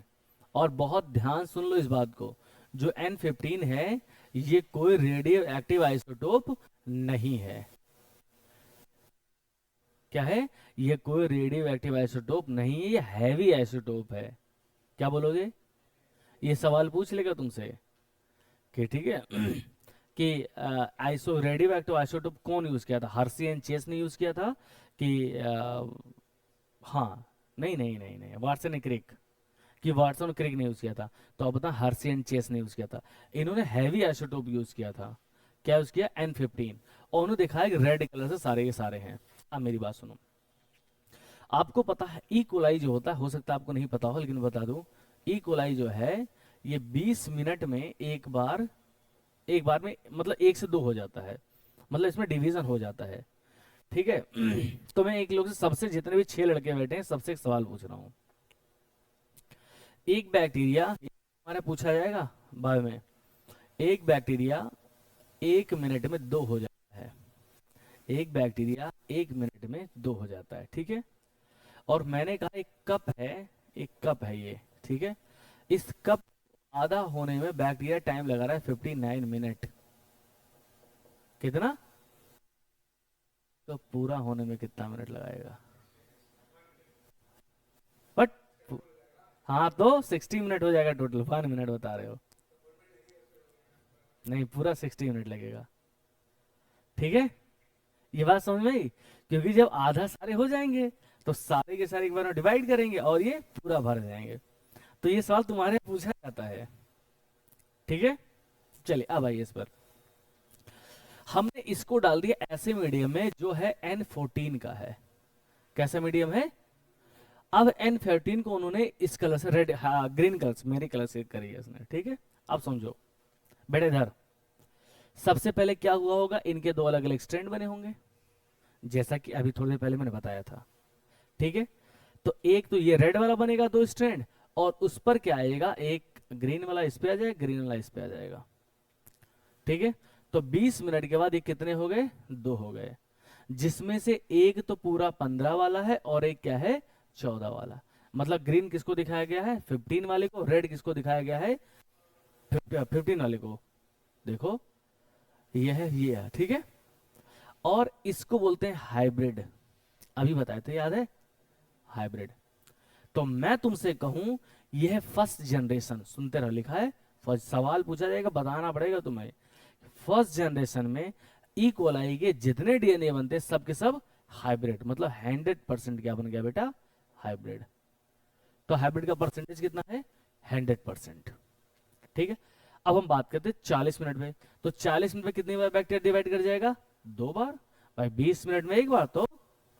ठीक, अब सुनो, टोटल कितने स्टैंड बनेंगे? 4। टोटल कितने बनेंगे बेटा? 4। देखो, अब मैं टोटल कैसे 4 बना रहा हूं। मैं पहले एक दूसरी पहले बताऊं। मैं ग्रीन ले लिया, एक स्ट्रेन, देखो एक स्ट्रेन इसकी, एक स्ट्रेन इसकी। ठीक है, रेड ले लिया, एक स्ट्रेन रेड वाले की, एक स्ट्रेन रेड वाले की। दिखाई पड़ रहा है ना? ठीक, अब क्या हुआ होगा, अब फिर से नया आएगा। हमने लिया क्या है, ग्रीन वाले को 15 लिया है। अब 15 ग्रीन वाला आएगा, देखो ग्रीन वाला इस पे भी आएगा, ग्रीन वाला इस पे भी आएगा, ग्रीन वाला इस पे भी आएगा, और ग्रीन वाला इस पे भी आएगा। इसका मतलब तुम क्या होगे, सर इसमें जो आया है ग्रीन वाला था हैवी आइसोटोप, नहीं लाइट आइसोटोप था ये। ठीक है, ये कहोगे हाइब्रिड हो जाएगा और ये कहोगे हाइब्रिड हो जाएगा। मतलब 50% हाइब्रिड हो गया और 50% न्यूली सिंथेसाइज्ड हो गया। 50% क्या हुआ? हाइब्रिड, और 50% न्यूली सिंथेसाइज्ड। कोई दिक्कत? पक्का नहीं ना? तो सेकेंड जनरेशन में 50% क्या होगा? 50% पक्का, श्योर? अब आइए, अब वो तुमसे सवाल पूछा है इसमें आगे चल के, अभी घर से करके लाना तुम लोग, मैं देखूंगा तुम लोग करके ला पाते हो कि नहीं। कि सर 60 मिनट पे क्या होगा? तो 3 जनरेशन हो जाएगी। ठीक है, अब उसने कहा ऐसे इतने पे उसका पेट नहीं भरा, उसने कहा 80 पर भी बताओ कितना होगा। तो आपके लिए 2 सवाल है, 60 मिनट पर और 80 मिनट। ठीक, अगर नहीं समझ में आएगा तो मैं बताऊंगा, लेकिन एक बार ट्राई करोगे। अब सोचो पहले क्या करोगे, पहले सबके स्ट्रैंड बना देना। पहले सिंगल सिंगल कितने स्ट्रैंड बने? 8। भाई सबके 2 2 बनेंगे, 8 बन जाएंगे। और फिर सब पे तुम क्या लगा दोगे? Green green green green green. तो अभी भी सुनना, अभी भी 2 ही स्ट्रैंड तुम्हारा हाइब्रिड बनेगा और बाकी सब क्या बन जाएंगे? Newly synthesized. ठीक है, अब याद करने का तरीका देखो, देखो इसका 50% कर दो, 25 और 25। एक 25 को इसमें लगे जोड़ दो तो कितना हो गया? 75% प्लस 25%। ठीक है, क्योंकि चेंज कौन हो रहा है? हाइब्रिड तो चेंज हो रहा है, हाइब्रिड तो कम होता चला जा रहा है ना। फिर से क्या करना, फिर हाइब्रिड को चेंज कर देना, किसमें? 12.5, 12.5, एक 12 उठा के इसमें, तो कितना हो जाएगा बोलो? 87, 87.5 और रेशियो 12.5। अब कोई पूछे नहीं हमारे पेट इतने पे नहीं भरा, आप 100 पे बताइए, आप क्या करोगे? फिर से क्या करना, इसको 2 पार्ट में तोड़ देना, एक को इसमें लगे जोड़ देना। इसको कहीं लिख लो वरना वहां कर नहीं पाओगे, एग्जाम में जाएगा तो।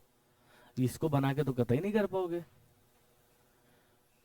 तो पहले तुम्हें क्या करना, 50-50, फिर हाइब्रिड को आधा करोगे, उसमें लेके जोड़ दोगे, फिर हाइब्रिड को आधा करोगे, ले जोड़ दोगे।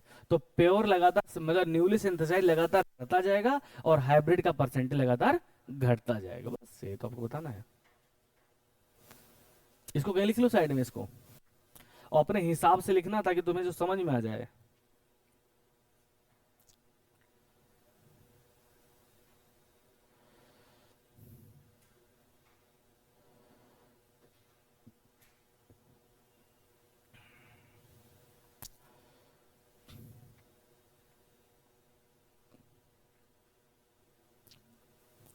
ठीक है, अगर अपने हिसाब से लिख लोगे तो तुम्हें वहां एग्जाम में सवाल करने में आसानी होगी, वरना अगर रटते फिरोगे, मान लो उसने कह दिया नहीं 120 पे बताओ, तब तो बैठे रहना।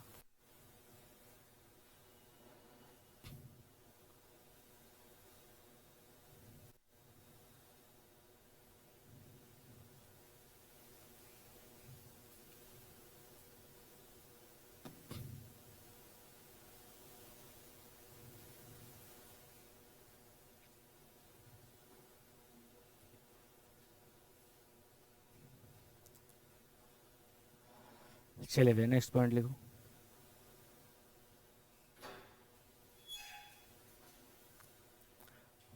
अब मैं पहले इसको समझा तो फिर आप, ये समझ में आ गया ना। पहले क्या लोगे, N15, ठीक है, फिर हम क्या मिलेंगे, N14Cl, मतलब NH4Cl के बारे में बात करेंगे। किसके बारे में, NH4Cl के बारे में बात करेंगे, ठीक है। अच्छा, NH4Cl क्या है, तो भाई नाइट्रोजन का तो कोई सोर्स लोगे ना, तो वो क्या लोगे, NH4Cl लोगे। अच्छा, यहाँ पर उन्होंने रेडियो एक्टिव आइसोटोप यूज किया है कि नहीं, सर नहीं, हैवी आइसोटोप यूज किया है। तुम लोग फिर गलती करोगे, रेडियो एक्टिव आइसोटोप किसने यूज किया है, हर्षेन चेस ने यूज किया है। देखो समय का थोड़ा सा अभाव, इसलिए थोड़ा आप लोग सही से पढ़िए आप, ठीक है, ठीक है जी बेटा, ठीक है। चलिए आप आइए नेक्स्ट पे आइए, देखिए यहाँ पर क्या लिखा हुआ है। चलिए हम इसी के बारे में बात करेंगे और इसको आपको ऐसे इसी में समझा देंगे। सबसे पहले इकोलाई को ग्रो कराना है कहाँ पर, मीडियम ऐसा है जहाँ पर NH4, और यहाँ पर नाइट्रोजन कैसा लिया गया है, N15 वाला। मेरी तरफ देखते रहो सब लोग, कौन सा लिया गया, N15। N15 है क्या, एक हैवी आइसोटोप है जो कि नाइट्रोजन का है, ठीक। तो सबसे पहले हम इक्वलाइज कहाँ ग्रो कराएंगे, NH4Cl में, और यही नाइट्रोजन पहुंच जाएगा उसके डीएनए में, ठीक है। कोई दिक्कत, वो रेड वाला याद करना, रेड वाला फिगर याद आएगा अभी। अब कह रहा है ओनली नाइट्रोजन सोर्स है मेनी जनरेशन के लिए, यही नाइट्रोजन सोर्स है जो कि अलग अलग जनरेशन के लिए, ठीक है। फिर आगे देखो, अब लिखा है the result was N15 incorporated newly synthesized DNA, ठीक है, और अदर नाइट्रोजन कंटेनिंग कंपाउंड। सुनो पहले मेरी बात, उन्होंने कहा जब उसमें ग्रो कराया होगा तो जैसे अगली जनरेशन आई होगी तो उसमें टोटल जो भी नाइट्रोजन बनेगा कौन सा वाला बनेगा, N15 वाला बनेगा। कौन सा वाला बनेगा, N15 वाला। पहली जनरेशन की बात हो गई। तो पहली जनरेशन में हमने कहा, या तो पहली जनरेशन नहीं, पहले प्योर डीएनए की बात करते हैं। पहले ई कोलाई के पास सारे के सारे जो डीएनए होंगे उनके पास कैसा नाइट्रोजन होगा, N15 वाला। कैसा होगा, N15 वाला। फिर आगे देखिए, लिखा है दिस हैवी डीएनए मॉलिक्यूल, ठीक है, was distinguish from the normal DNA by the centrifugation. किसके साथ करते हैं, सीजी। बहुत इंपॉर्टेंट पॉइंट है ये सवाल, बहुत, ये सवाल बहुत बनेगा, तुम नीट का पेपर दोगे उसमें ये सवाल आया होगा, ठीक है। कि जिस समय हम हैवी और लाइट डीएनए को अलग करते हैं तो उसमें कौन सा मेथड यूज करते हैं, तो बताओगे सेंट्रीफ्यूगेशन। सेंट्रीफ्यूगेशन एक मशीन होती है, सेंट्रीफ्यूज मशीन होती है जो बहुत तेज से क्या करती है, रोटेट करती है। क्या करती है, रोटेट करती है। अब तुमने पढ़ा होगा फिजिक्स में मोमेंटम, ठीक है, मोमेंटम क्या होता है, M × V, ठीक है। जिसका मास ज्यादा होता वो दूर चला जाएगा, वो उसके पास मोमेंटम ज्यादा रहेगा, ठीक है, और जो लाइट होगा वो पास में रहेगा, ठीक है। तो हमारे पास एक हैवी डीएनए है और एक लाइट डीएनए है। तो हैवी वाला कहाँ रहेगा, दूर रहेगा, और लाइट वाला पास में रहेगा।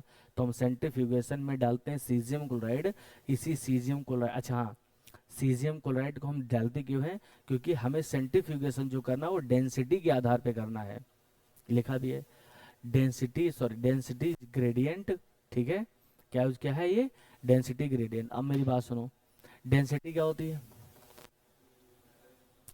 डायरेक्टली कह सकते हैं मास। क्या होता है? मास। भाई ये जिसकी डेंसिटी ज्यादा उसकी मास ज्यादा होगा, बिल्कुल सही बात, ऑब्वियस है ना वो तो, ठीक है। आ गया ये। अब ये पॉइंट लिखो, कह रहा है ये जो नाइट्रोजन 15 लिया गया है ये नहीं है रेडियो एक्टिव आइसोटोप। क्या नहीं है? रेडियो एक्टिव आइसोटोप नहीं है। And can separate from the N15 based on the density. हम N15 से N14 को अलग कर लेते हैं, किसके बेस पर? डेंसिटी के बेस पर, ठीक है। और यहाँ पर फिर बता दें, जो नाइट्रोजन लिया गया वो रेडियो एक्टिव नहीं है, सिर्फ क्या है? हैवी आइसोटोप है, ठीक है। आइए नेक्स्ट। अब यहाँ पर कह रहा है जब उसको हम ट्रांसफॉर्म करते हैं किसमें? ऐसे मीडियम में जो कि किसमें है? N14 वाला NH4Cl, ठीक है। अगला, फिर उसके बाद क्या नाम है, वेरियस सैंपल आइडेंटिफाई होंगे जो कि आपको बता दिए हैं अलग अलग जनरेशन में, ठीक है। अलग अलग जनरेशन में, पहले जनरेशन में, अब चाहे तो अब याद कर लो इस चीज को, मैं कहीं लिख दे रहा हूँ, तुम लोग याद ही कर लो इसको तो ज्यादा ठीक रहेगा। व्हाइट बोर्ड नहीं, इस पे लाओ।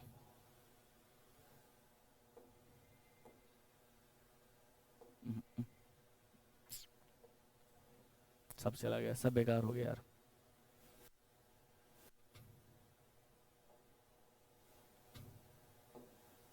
देखो, समझो मेरी बात जो मैं कहने जा रहा हूँ तुमको। देखो, हमने कहा हमारे पास पहली जनरेशन है, सुनते रहना, पहली जनरेशन पहले प्योर है, हमारे पास इकोलाई है। क्या है? इकोलाई। इकोलाई ने डिवाइड किया, आपको बनाया हाइब्रिड, डिहाइब्रिड और दूसरा न्यूली। तो आप बताओगे सर पहली जनरेशन में, फर्स्ट जनरेशन में सारे के सारे, फर्स्ट जनरेशन में सारे के सारे 100% क्या थे? हाइब्रिड थे। क्या थे? हाइब्रिड थे, ठीक है। अब आइए, अगर मैं सेकेंड जनरेशन की बात कहूँ तो आप कहोगे सर 50% हाइब्रिड थे और 50% क्या थे? न्यूली सिंथेसाइज्ड थे, ठीक है। अब हम अगर सेकेंड जनरेशन थर्ड जनरेशन की बात करें, और ये सब टाइम कितना लगेगा? 20 मिनट। कितना लगेगा? 20 मिनट। इसमें भी कितना लगेगा बेटा? 20 मिनट। सब में लगातार 20 मिनट लगता चला जाएगा। चलिए, अब यहाँ पर न्यूली सिंथेसाइज बढ़ जाएगा, मैंने कहा था हाइब्रिड को तुम चेंज कर दो, हमेशा इसी को चेंज करना है। 25 और 25, तो ये 50 और कितना हो जाएगा बेटा? तो 75 क्या हो जाएगा? Newly synthesized. और 25 क्या हो जाएगा? हाइब्रिड। लो, अगला, फिर से फोर्थ जनरेशन पे आ जाओ, तो ये फिर से कम हो जाएगा, तो ये हो जाएगा 87.5 और ये हो जाएगा 12.5, तो ये क्या हो जाएगा? हाइब्रिड और न्यूली सिंथेसिस। कितना हो गया? अब आप इसको लिख लीजिए, अब आप कहीं, ताकि एग्जाम में गलत ना करो। मतलब एग्जाम में नहीं दिमाग काम किया तब।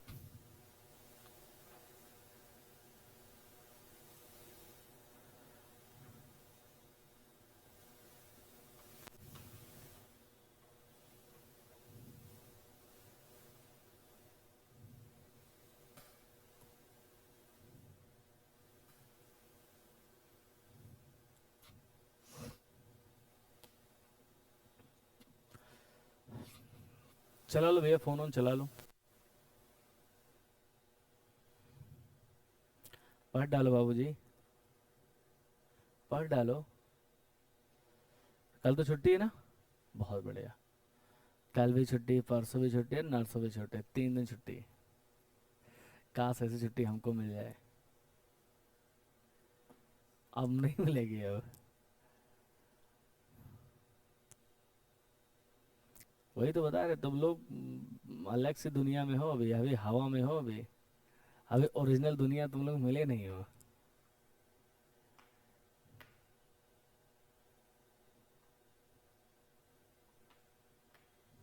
लो भैया और सब।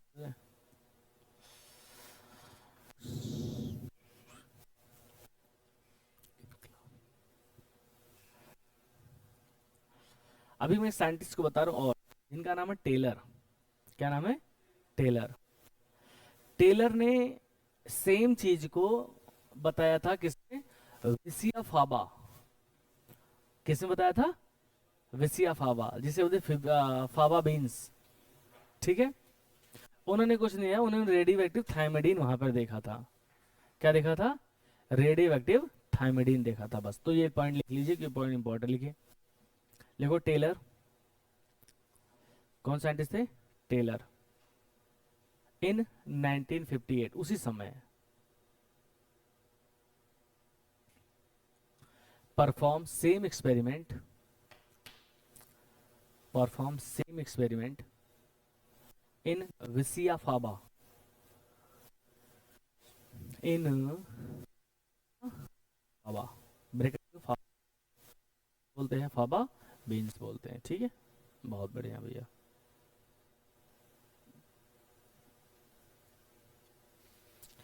ठीक है, अब हेडिंग डालिए, मशीनरी एंड एंजाइम।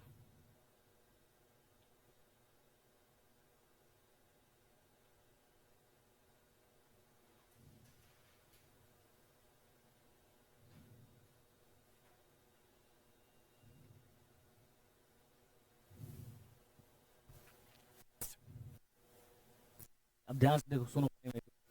देखो, रिप्लिकेशन के लिए सबसे जो मोस्ट इंपॉर्टेंट है का, रिप्लिकेशन के लिए जो सबसे मोस्ट इंपॉर्टेंट एंजाइम वो है डीएनए डिपेंडेंट डीएनए पॉलीमरेज। क्या हमने कहा? और बहुत सारी पड़ेगी, लाइगेज की जरूरत पड़ेगी, गायरेज की जरूरत पड़ेगी, अनवाइंडेज की जरूरत पड़ेगी, बहुत सारे एंजाइम है की जरूरत। ठीक है, सबसे मेन इंपॉर्टेंट एंजाइम का है क्या? DNA dependent DNA polymerase. अभी जब हम ट्रांसक्रिप्शन पढ़ेंगे तो ये एंजाइम का नाम चेंज हो जाएगा, डीएनए डिपेंडेंट आरएनए पॉलीमरेज हो जाएगा। यहाँ पर क्या है? डीएनए डिपेंडेंट पॉलीमरेज, डीएनए, बोलो, डिपेंडेंट पॉली। अब मेरी बात सुनो, ई कोलाई कौन बताएगा? जल्दी बताइए। हम्म क्या दादा? ई कोलाई के पास होते हैं 4.6 टू की पावर 6।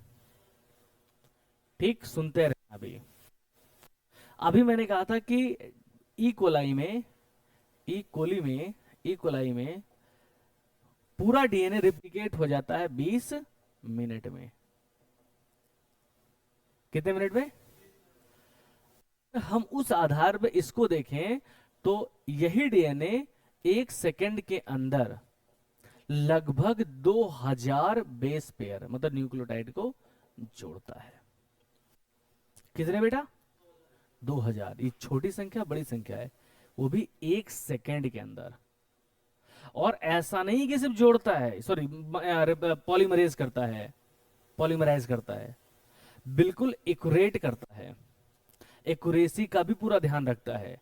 क्योंकि आपको पता है अगर डीएनए में जरा सा भी चेंज हो गया तो क्या हो जाएगा? म्यूटेशन। क्या हो जाएगा? म्यूटेशन हो जाएगा, और ये बहुत बड़ा चीज हो जाएगा तुरंत। इसलिए डीएनए डिपेंडेंट आरएनए पॉलीमरेज का ये काम है कि ऐसा नहीं लगातार लगाए चले जा रहा है, बिल्कुल सही जगह पर सही चीज को लगाना। ये किसका काम है? DNA dependent DNA polymerase. Next पहला पॉइंट लिखिए,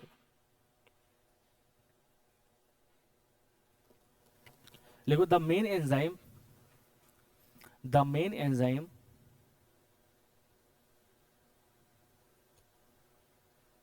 are DNA dependent DNA polymerase.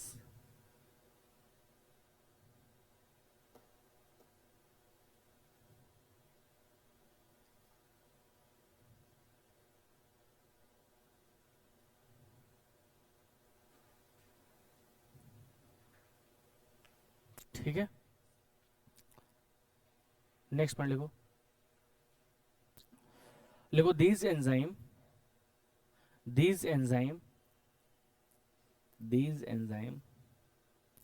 highly efficient, these enzymes highly efficient for polymerization of, for polymerization, for polymerization of deoxynucleotide, deoxynucleotide, किसके लिए बेटा? deoxynucleotide के लिए, ठीक है। नेक्स्ट पॉइंट लिखो, enzyme, these enzymes catalyzed, these enzymes catalyzed polymerization, तुम NCERT जब पढ़ोगे ना तो सारे पॉइंट तुम्हें वहां मिल जाएंगे, एक भी एक्स्ट्रा नहीं लिखाते हम। Polymerise of a large number of nucleotide in very short time period, number in short time period,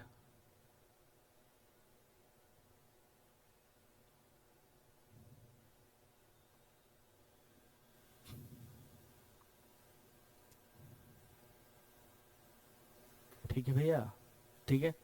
next point देखो, in E coli, in E coli, in E coli total nucleotide, in E coli total nucleotide, in E coli total nucleotide, bracket में लिखो कितना, 4.6 × 10⁶, total nucleotide polymerise within 18 minute, कितना minute? 18 minute,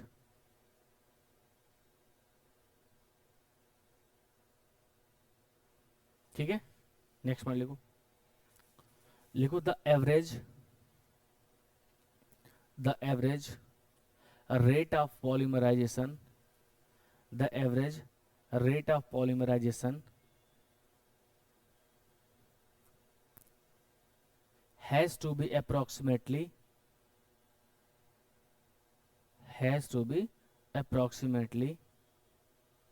2000 base pair पर minute, 2000 base pair पर minute.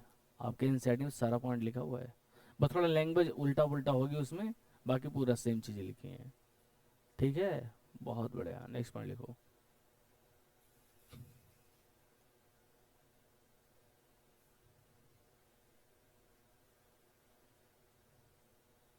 लिखो लिखो DNA dependent, DNA polymerase, DNA dependent, DNA dependent DNA polymerase, ठीक है। Catalyse, catalyse polymerisation is very accuracy, और वेरी एक्यूरेसी लिख लो, very very accuracy,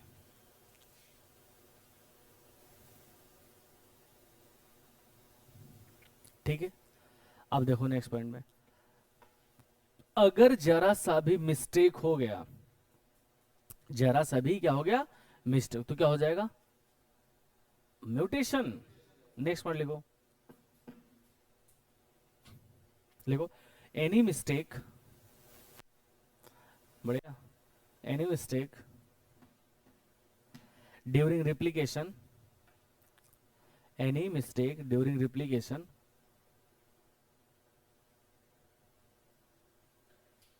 result into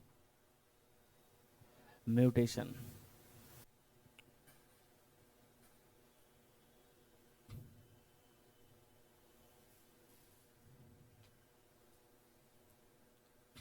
ठीक है भैया।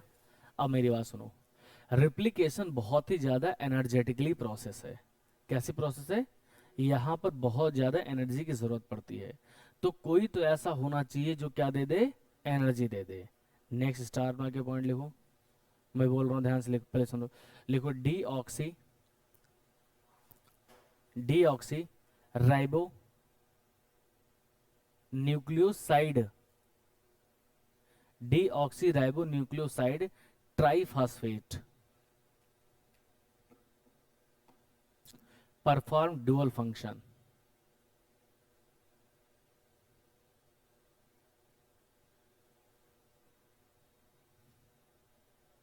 ठीक है, अब इसमें लिखो ए और बी करके, या 1 और 2 लिख के ले लो। लिखो सर्व एज, पहला क्या हो, सर्व एज सबस्ट्रेट, पहला कैसा काम करता है, सबस्ट्रेट की तरह काम करता है। और दूसरा क्या करता है, प्रोवाइड्स एनर्जी फॉर रिप्लिकेशन। तो ये दो काम करता है, पहला काम क्या करेगा, सबस्ट्रेट देगा या सबस्ट्रेट प्रोवाइड करेगा, या ऐसा काम करेगा सबस्ट्रेट की तरह काम करेगा। और दूसरा क्या काम करेगा, एनर्जी देगा, किसके लिए, रिप्लिकेशन के लिए, and provide energy for replication.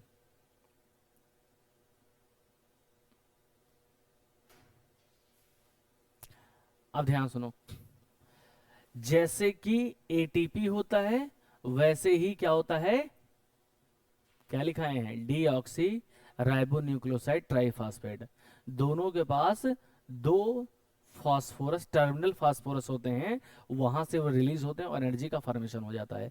तो आप ऐसे ब्रेकेट में लिख लो कहीं पर ऐसे, कि अगर मैं कहीं पूछा जाए, तो वैसे पूछा तो नहीं जाएगा, कि एटीपी इक्वल एनर्जी देता है किसके, डी ऑक्सी, बोलो, राइबो न्यूक्लियोसाइड, ठीक है, और ट्राई फॉस्फेट,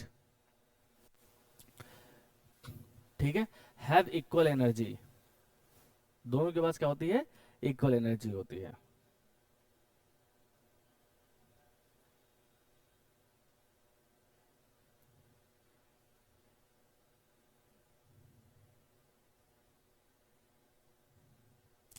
अब मेरी बात सुनो, कभी कोई पूछे सर आप ये बताइए रिप्लिकेशन क्या पूरे डीएनए का एक साथ होता है, तब दोगे नहीं, ऐसा नहीं होता है। छोटे छोटे रिप्लिकेशन फॉर्क बनते हैं और वहीं से रिप्लिकेशन स्टार्ट होता है। कोई पूछे क्यों, क्योंकि सर यहाँ पे बहुत ज्यादा एनर्जी की जरूरत पड़ती है, इतनी एनर्जी सेल प्रोवाइड नहीं कर सकती है। ठीक है, तो एक साथ होता है कि टुकड़ों में होती है, तो सर कहोगे टुकड़ों में होती है, एक साथ पूरे में रिप्लिकेशन नहीं होता है। ठीक है, लिखो नेक्स्ट पॉइंट। अच्छा पहले लिखो एक पॉइंट और, क्या हो बेटा, क्या हो गया, देखो पहले एक पॉइंट और लिख लो, कि हमने बताया ये तो मेन एंजाइम है, इस एंजाइम के अलावा भी बहुत सारे एंजाइम होते हैं, ठीक है, उसकी भी जरूरत पड़ती है। ठीक, तो उसके बाद लिखो, लिखो in addition, in addition to DNA dependent DNA polymerase, in addition to DNA dependent DNA polymerase, many additional many additional enzyme are required। अगले उससे मैं तुम लोग को नोट्स दे दिया करूंगा, आप लोग को बनाने की जरूरत नहीं पड़ेगी। ठीक है, प्रिंटेड नोट तुम लोग को दे दिया करेंगे, बहुत अच्छा नोट्स रहेगा, उसमें कुछ भी आपको थोड़ा बहुत एक आध पॉइंट लिखना रहेगा तो मैं लिखवा दिया करूंगा। ठीक है, वो एनसीईआरटी का ही रहेगा, लेकिन एनसीईआरटी नहीं रहेगा, उसमें इजी लैंग्वेज में लिखा रहेगा, आप लोग को लिखना नहीं पड़ेगा, तो ये हमारा टाइम बच जाएगा।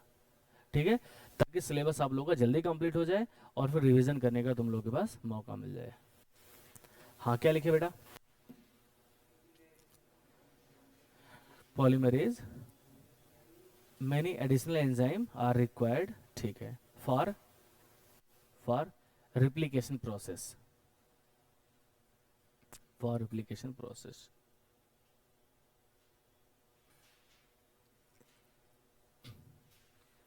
ठीक है, अब लिखो नेक्स्ट पॉइंट पे, फिर वही चीज में जो मैं बताया हूं, कि पूरा एक साथ डीएनए रिप्लिकेट नहीं होता है।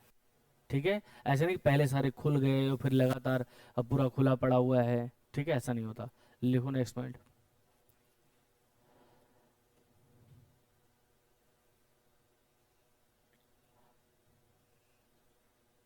लिखो two strand of DNA, two strands of DNA cannot separate, two strands of DNA cannot separate, क्या हमने कहा बताया चेंज नहीं होता है हम, अरे दादा रिप्लिकेशन पढ़ा रहे हैं अभी, कह रहा क्या can not separate entire length, entire complete entire length due to, ऐसा क्यों होता है, due to very high energy required, very high energy of required.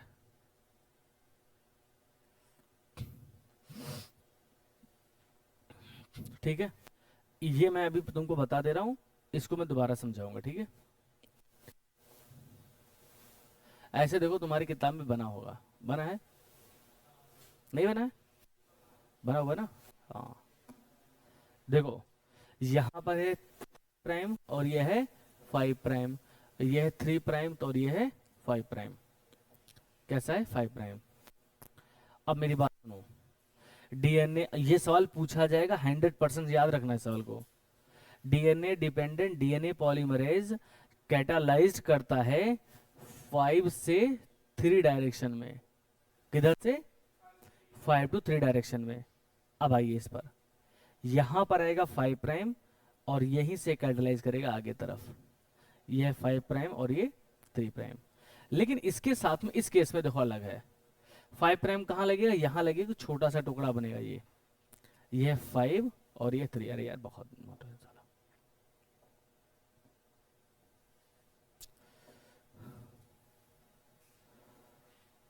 देखो ये छोटा सा टुकड़ा बना, इधर 5 और इधर 3, फिर ऐसे बना, इधर भी बना 5 3, ऐसे छोटे छोटे टुकड़े बनते हैं 5 3, क्योंकि आपको पता है डायरेक्शन किधर होगा हमेशा 5 to 3, कैसा होगा 5 to 3।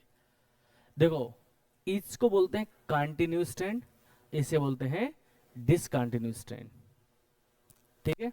और ये छोटे छोटे स्ट्रैंड बने इसे बोलते हैं ओकाजाकी स्ट्रैंड या ओकाजाकी फ्रेगमेंट बोलते हैं, ठीक है। बाद में क्या होगा अभी मैं तुमको कल बताऊंगा इसको, बाद में नेक्स्ट मेरी क्लास होगी तो मैं बताऊंगा कि यार ये जो यहाँ पर है ना, ये छोटे छोटे ये सभी है सब, इसको आपस में जोड़ दिया जाता है by the enzyme ligase, DNA ligase. तो डीएनए लाइगेज का काम क्या होता है कि जो छोटे छोटे ओकाजाकी फ्रेगमेंट है इनको आपस में जोड़ देने का काम करते हैं, ठीक है। इसको बोलते हैं लीडिंग एज, इसको बोलते हैं लैगिंग एज। तो डिसकंटिन्यू और कंटिन्यू तो इसमें ये होता है कंटिन्यू स्ट्रैंड और ये होता है डिसकंटिन्यू स्ट्रैंड। डिसकंटिन्यू स्ट्रैंड पे क्या बनते हैं, ओकाजाकी फ्रेगमेंट बनते हैं, और कंटिन्यू कंप्लीट डीएनए का फॉर्मेशन होता रहता है, ठीक है। अब इसके आगे हम लोग कब पढ़ेंगे, जब भी हमारी नेक्स्ट क्लास होगी तब।